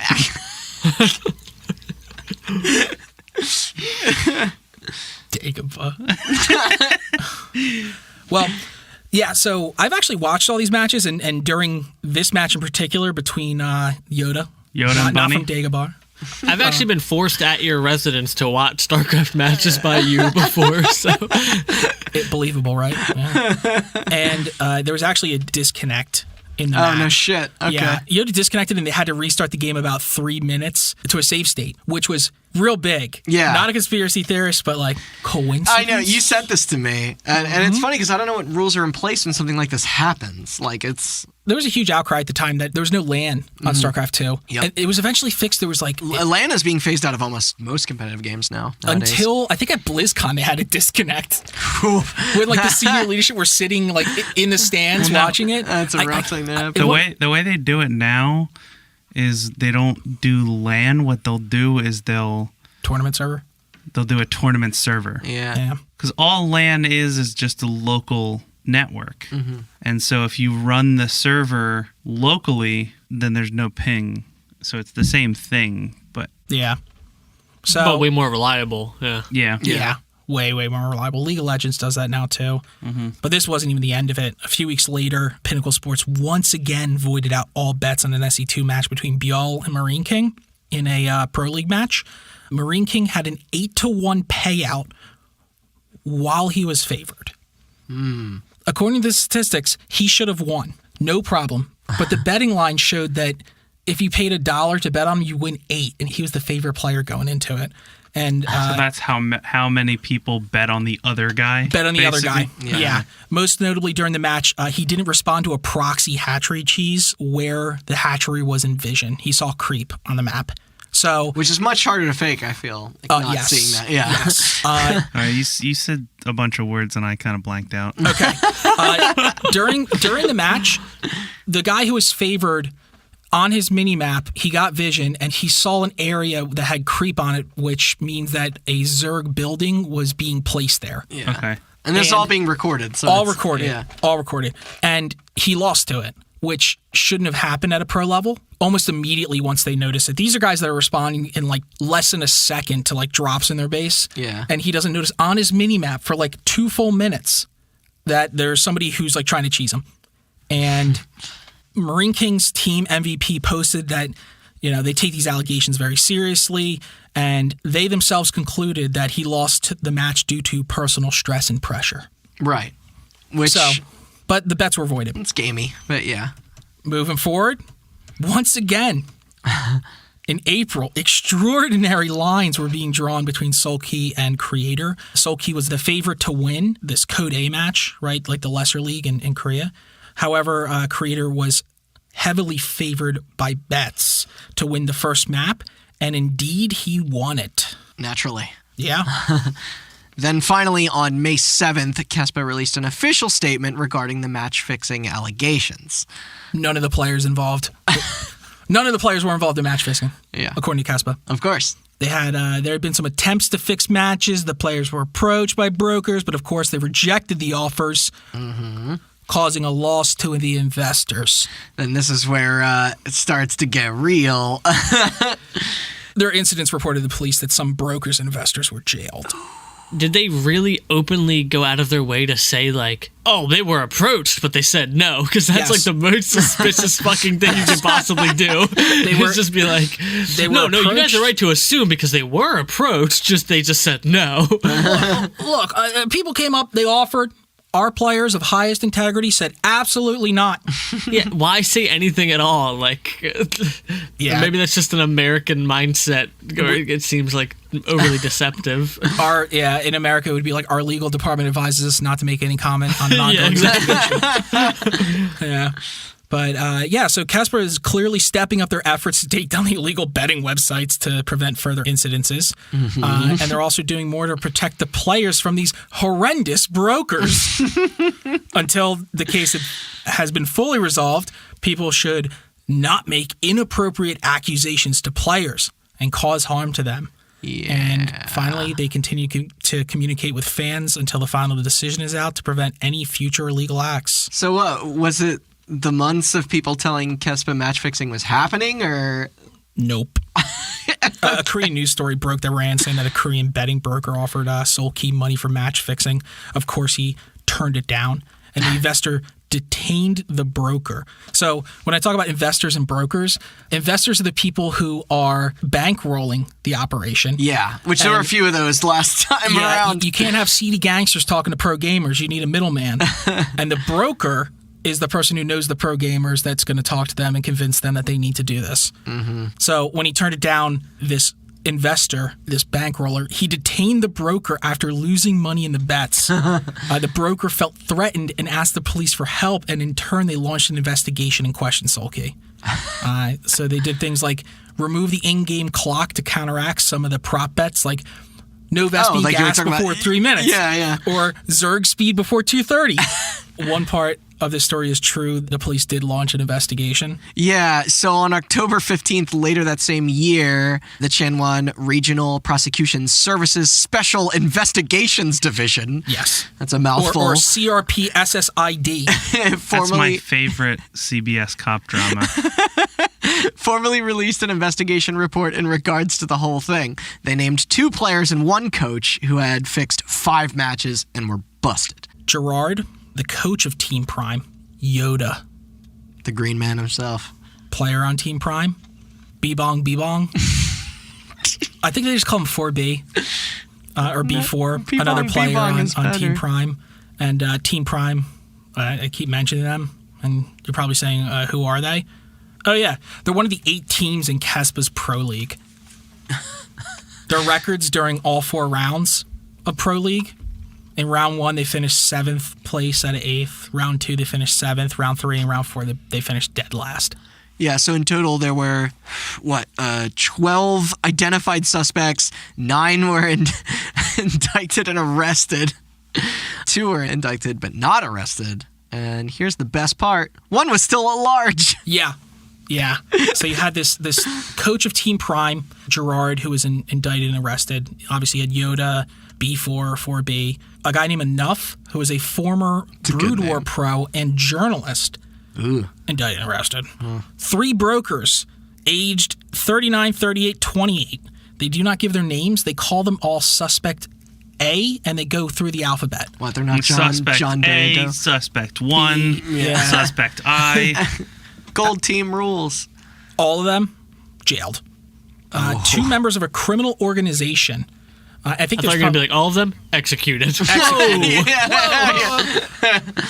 They don't publish names that easily, but the only reason people were able to put the connection between Enough, 4B, before Yoda, and Gerard was because they had, they wrote in the police statement something along the lines of like, during a match that occurred in April of this year between these 2 players, this happened and the match was thrown, blah, blah, blah, and people put it together. They're like, oh.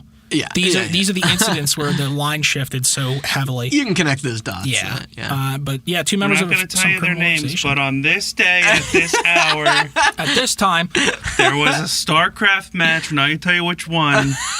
But it was really cool. This one guy put a Zerg Rush down. And It was really. we're not going to say which one, but it was a televised event on broadcast TV. And I'm like, oh, what ran that night? Yeah. there was one Monday Night Football. It was on this Monday, but we're not going to tell you which team. During the third quarter, when a quarterback from one team, and you're like, oh, I wonder who it could be. I'm not going to tell you his name. I'm not going to The tell you. guy's name rhymes with Boba, but we're not going to say anything other than that. We won't say who he is, for privacy, of course. But yeah, now you have these two members of quote-unquote criminal organization. They are the financial backers. They're both indicted and arrested. You had two recruiters for gambling sites that were indicted but not arrested, and one of the brokers was wanted and still at large. By the way, quote-unquote criminal organization is the name of my hardcore band. Quote-unquote criminal I can already imagine the font. It's Papyrus. It was also noted here in the police report that this case was unique because there were instances of players match fixing in StarCraft 1 and offline sports. Yeah. But this was an active coach collaborating with players of his own team. Gerard introduced them to brokers or directly solicited match fixing himself, receiving considerable compensation in the process. Yeah. So they agreed to manipulate the matches. Compensation. Man, just can't. Words today. I know. Now you're Reading's hard. It is. these guys, they agreed to manipulate the match results in a variety of ways. Old Faithful, just losing, you know. Having the match go either over or under time, typically it was around the 15-minute mark, or losing a match while going over or under. Yeah, all those side bets. Yeah, the super side bets, right? The brokers then approach the players through their own means, like posing as sponsors and offering a small amount of money to the teams specifically to earn the team's trust. Yeah, so suggesting match fixing to Gerard. God, when's this movie coming out? It should be. And who did you guys say you're with? We're with Stelio Soda. Okay. We're with betonme.com. They just have a visor on, tilted to the side. So what they did was they went to Gerard, right? And they said, hey, we're a sponsor. We're going to offer you some money, right? Yeah. And then they just said, I think there's a lot more money to be made here if a particular outcome happened, right?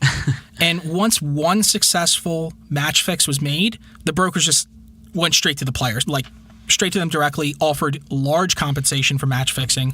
In Yoda's case, after he was actually paid to match fix once, the brokers actually blackmailed him into manipulating additional matches free of compensation by threatening to expose him. Ooh, I wonder what dirt. Yeah, that's rough. Well, I mean, they paid him the first time. Good. Yeah, they good had point. the first match Yeah, I fix, guess that was that's all they needed. They didn't have to dig any They knew that, personal than that, I suppose. They knew that he was the one that let Obi-Wan train Anakin. So they got him on blackmail. The Jedi Council. Remember that guy with the big cone head? He was funny. He died. He did die. He died real bad.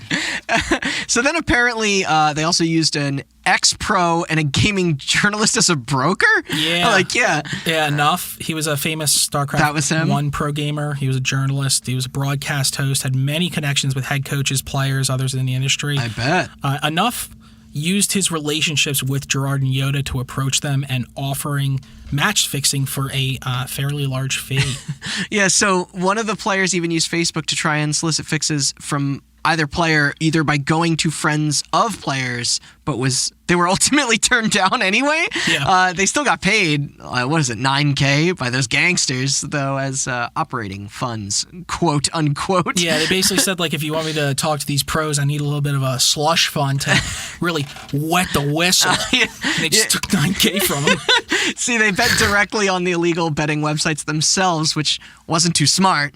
They didn't, in the end. They didn't even make a whole lot of money at first, especially since they were limited by a bet maximum on these games, as how most of those sites and apps operate, like even today. Except then, any and all of the money they did make then became the funds for further match fixing down the road again. That's... Yeah. In one case, one of these That's a whole thing. Criminal organizations, one of their members got false information on a fixed match and ended up paying the broker. That's funny. But then losing the bet. One guy gave out like $20K to one of the brokers to fix matches with. And then after betting about, I don't know, 25, 26K on the matches, he won about 34K from those bets. He then went back to the broker and then got his 20K back. Oh, no shit. Okay. Don't know how. Yeah. Just that he received the 25 million won back in its entirety. Use your imagination. Yeah. So he paid somebody to fix the bets for him. Then he made money off it, and then he went back and beat the dude out for his original investment.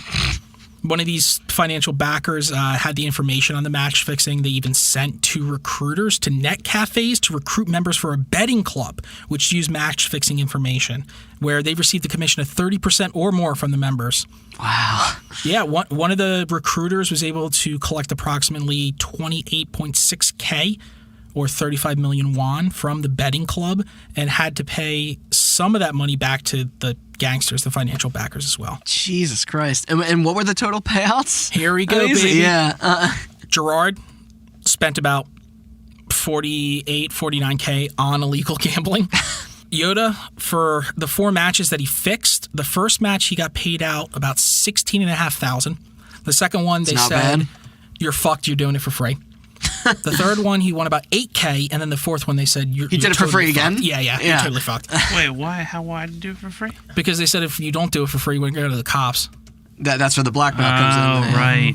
Crime. Our boy Bong won just about $4,000. And from the time being, there was a certain notion of relief that the match fixers had been caught. But interestingly enough, there's a guy, I kid you not, his name is Wolf Schroeder. As in his Wolf. Well, his first name's Wolf and his online alias is Wolf. I'm jealous. An American caster living and working in Korea. He hinted that more players of even higher caliber might have been involved. Sell them out, dude. Yeah. I mean, for a quick timeline check, this Pro League where all this stuff happened was December 2014 to October of 2015. 4 days later, the match fixing with Prime is announced. And just know that Prime was a Pro League team at the time. Yeah, so now we move to, this is January 29th, 2016. A few months later. Yeah, just before the 2016 Pro League, the same prosecution office, the Chunwon Regional Prosecution Service, releases a official report charging Life and BB Young with match fixing. Yeah. Life was considered by many to be one of the greatest StarCraft 2 players of all time. He won 10 premier tournaments, Codes, GSL, etc., including 2 GSLs in the 2014 WCS Global Finals. So he made about $460K in prize money. That's some cheddar. Alone. Just alone, making him the second highest. So why? Oh, just you wait. At the time, he was actually the second highest grossing player, right behind MC, who was another StarCraft 2 player. He's still ranked the number 14 highest grossing StarCraft player to this day. Who's numero uno? Are they crooked? Is Ninja, right? It's gotta be. Yeah. That's a great question. Told me that I should get angry when I lose. So now I do.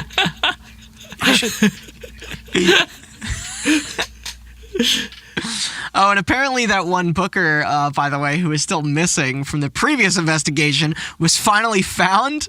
And boy, did they start talking. Squealing like a pig, dude. Jimmy the Squealer. That was his name. What's the other one? Joey Tightlips? Johnny Tightlips. Johnny Tightlips. Yeah. And Jimmy the Squealer. I ain't saying nothing. I just love squealing. I can't help Makes me feel big. I just love squealing.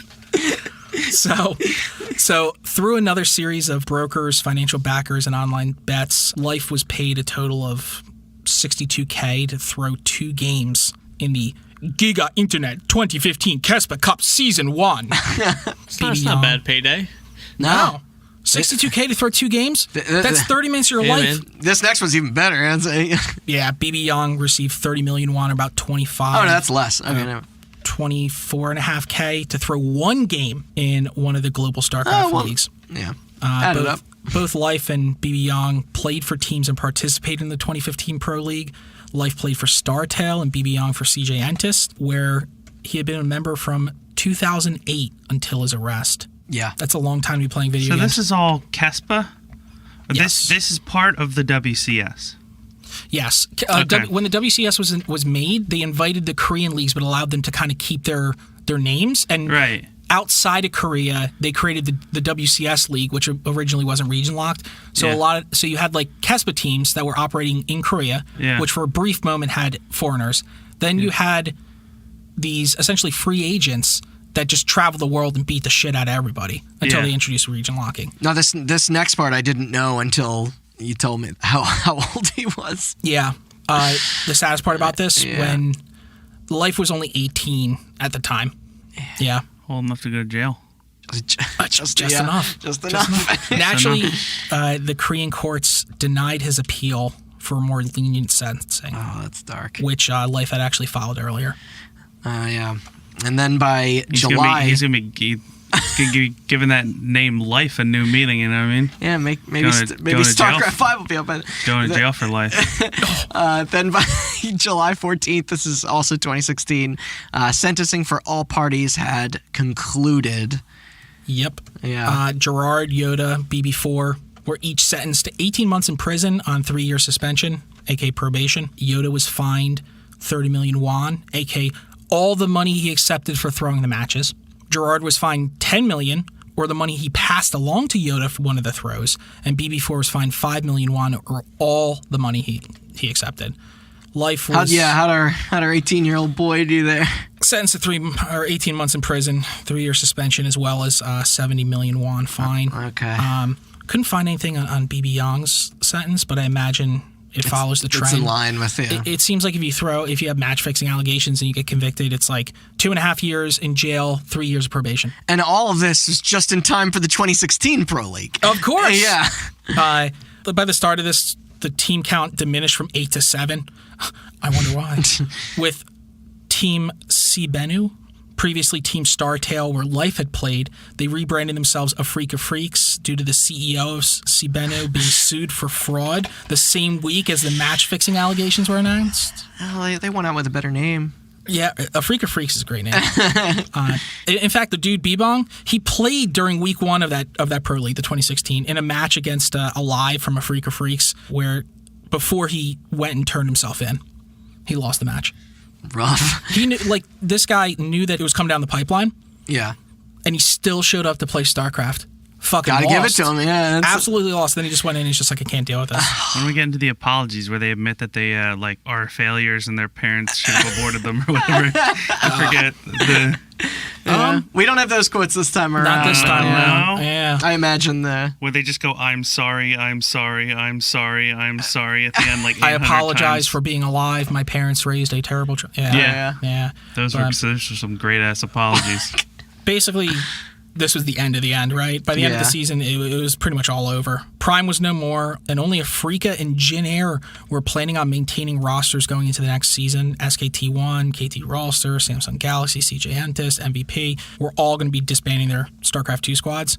And after it was said and done, the only team to survive in 2017 was, in fact, the Jin Air Green Wings. In a statement, the KESPA chairman, Jun Byung-hun, cites a drop in the number of Pro League teams and players, difficulty securing sponsorships, and match-fixing issues as elements that led to the closing of the Pro League. Yep. I mean, after 13 years of being on top, it finally had to come to a close. So now we're left with what we have today. Blizzard essentially came in and pumped a ton of money into the scene, causing a lot of the talent to leave Korea. You can also see this, as you noted, in the Overwatch League as well. All while KESPA is still out there trying to host premium-level tournaments. Their ideas for things like Premier and Challenger Leagues were ultimately used by Blizzard in the end, which in turn created the StarCraft 2 scene that we have today. And League of Legends. Oh, yeah? LCS has a Challenger League. Okay. I mean, it may not be as powerful as it once was, especially when you consider the ever-changing tides of what enthusiasts like to play, new hot trends, evolving genres, things like that. Obviously, the money goes where they go. But just to leave on a couple interesting questions I have for you guys and our guests, do you think this can or will happen again? Undoubtedly. Yeah. I don't know, dude.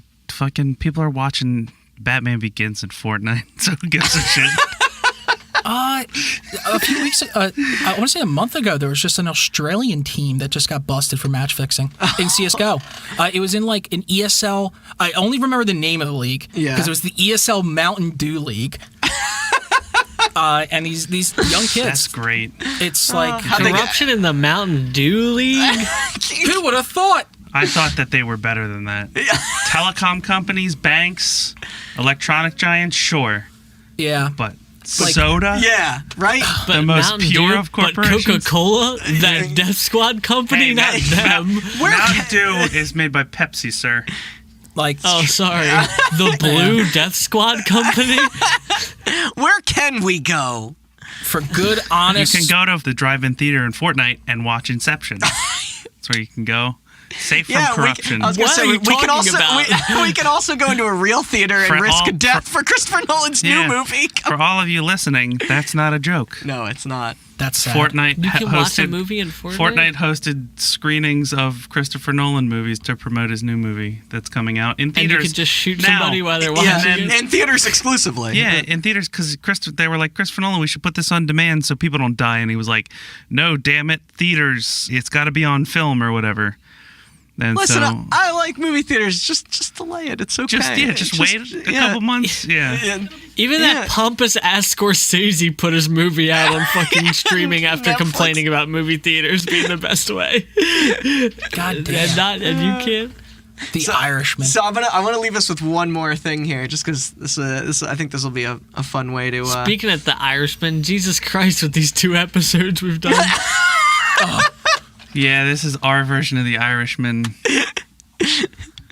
Where's the part where we fall over for 5 minutes? Yeah. Your It's cane coming. gives It's out. coming right now. We're all gonna just stand up and collapse. Yeah. And then afterwards, I go to the church and I go, I've been a terrible person. And then he goes, God forgives you. Don't you have to gum some grape juice first? No, yeah, and some cereal, just like into the mic. Just Oh like yeah, you just have to eat cereal without teeth and directly into the mic and so.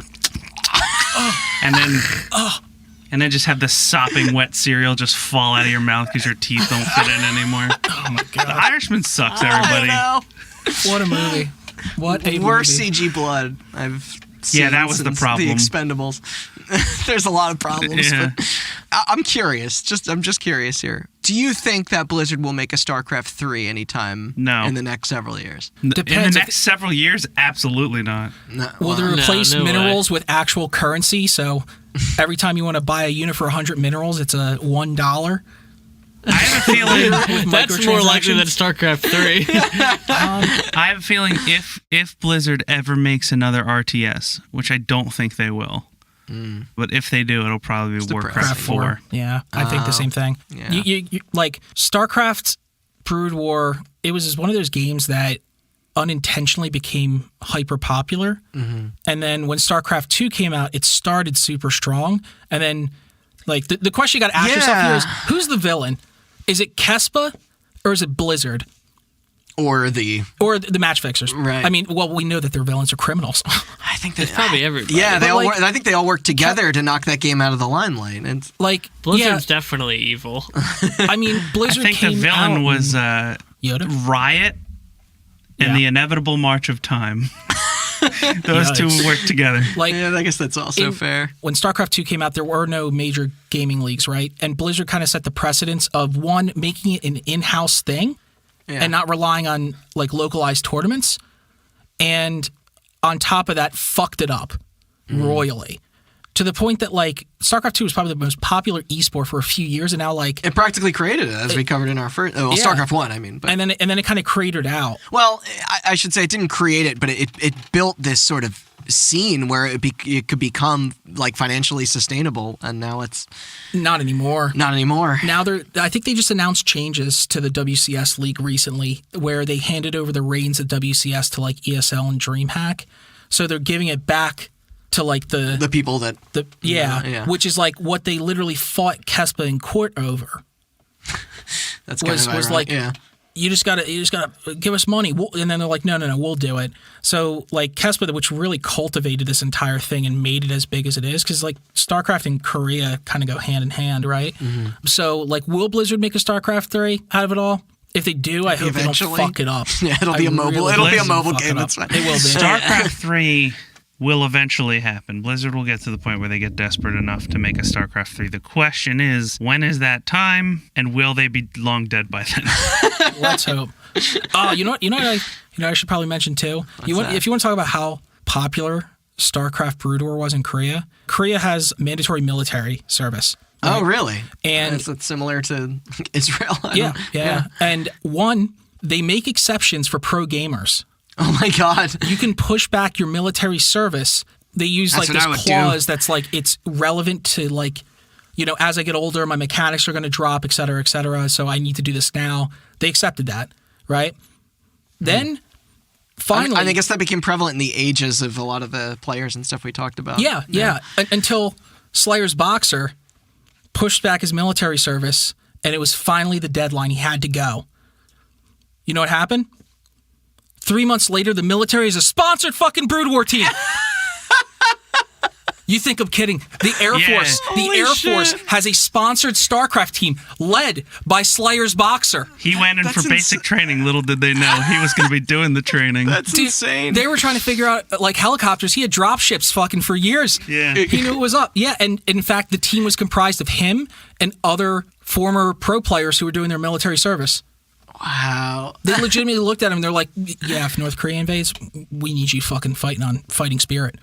I mean, watch that Lost Temple. The thing about Blizzard is they're so dumb. No. Like, you think about they're just as likely to come on stage and announce like, all right, StarCraft 3 time. We're just kidding. It's just a GPS voice pack of Tim Raynor telling you which way to go in your car. Quick question for you. If I say esports, what are the games you think of? Top of your head. League and Dota, CS. Yep. Okay. I think Evo, the fighting stuff, yeah. CS, Dota, Melee, StarCraft. Okay. Yeah, StarCraft is knocked off the list. Wait, what about you, Chris? Only Counter-Strike. Okay. Nothing else feels really... I guess Gears of War is pretty popular too, right? Well, I mean, I don't think so. The Battle Royales, I guess, Fortnite and PUBG, but that's more... Right, a lot of that business is more in streaming than My point here is that the two ones that you guys came up with first were League and Dota. MOBAs. Right? Yeah. MOBAs.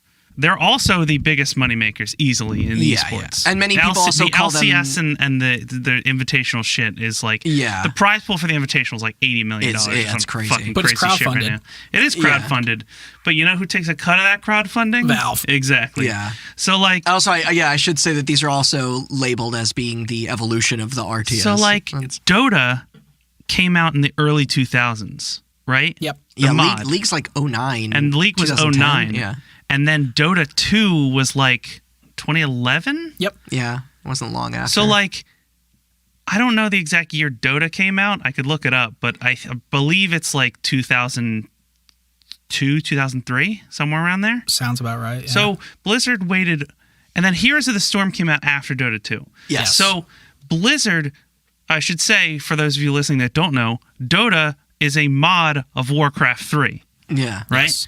So like, Blizzard had every opportunity to capitalize on the fact that the now most popular genre of all time was invented as a mod for their game, and then they did nothing, and then came out after fucking Smite came out. They came out after Dota. They came out after League, and now they're like support for. Yeah, I was going to say they already killed kind of their initiatives to. I'm fairly certain that Ice Frog went to Blizzard and was like, yo, let's make this official. And they were like, no. Yeah. We'll do it ourselves. Yeah. And then so he went to Valve, and then they made Dota 2. And look at them now and look at Blizzard now. I mean, now they have a struggling Overwatch League?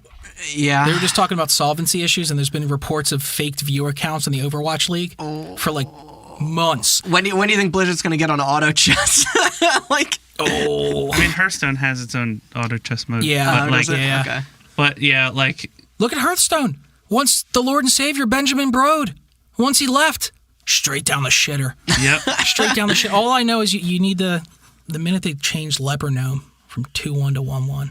I feel icky. That was like one of the first patches. That's what you think it went down. That's what I think what goes down. Yeah, but yeah, like I don't know. Like I feel like Riot is a shitty company for a whole lot of reasons that we may cover in the future, maybe. But like, God, what, people give Blizzard a lot of credit because they're so confident in their esports, but like Blizzard seems like they kind of suck at it. Blizzard makes great games. They fucking blow at turning those games into something that is long-lasting in esports. Do you think it's like a community outreach thing that they keep? No, they just have heinous and egregious monetization policies and like the way that they deliver on. Once they feel like something's getting big, they say like, we'll stuff a little bit of money in it, but at the same time, we're going to take off the top. So with Hearthstone, they saw it getting big.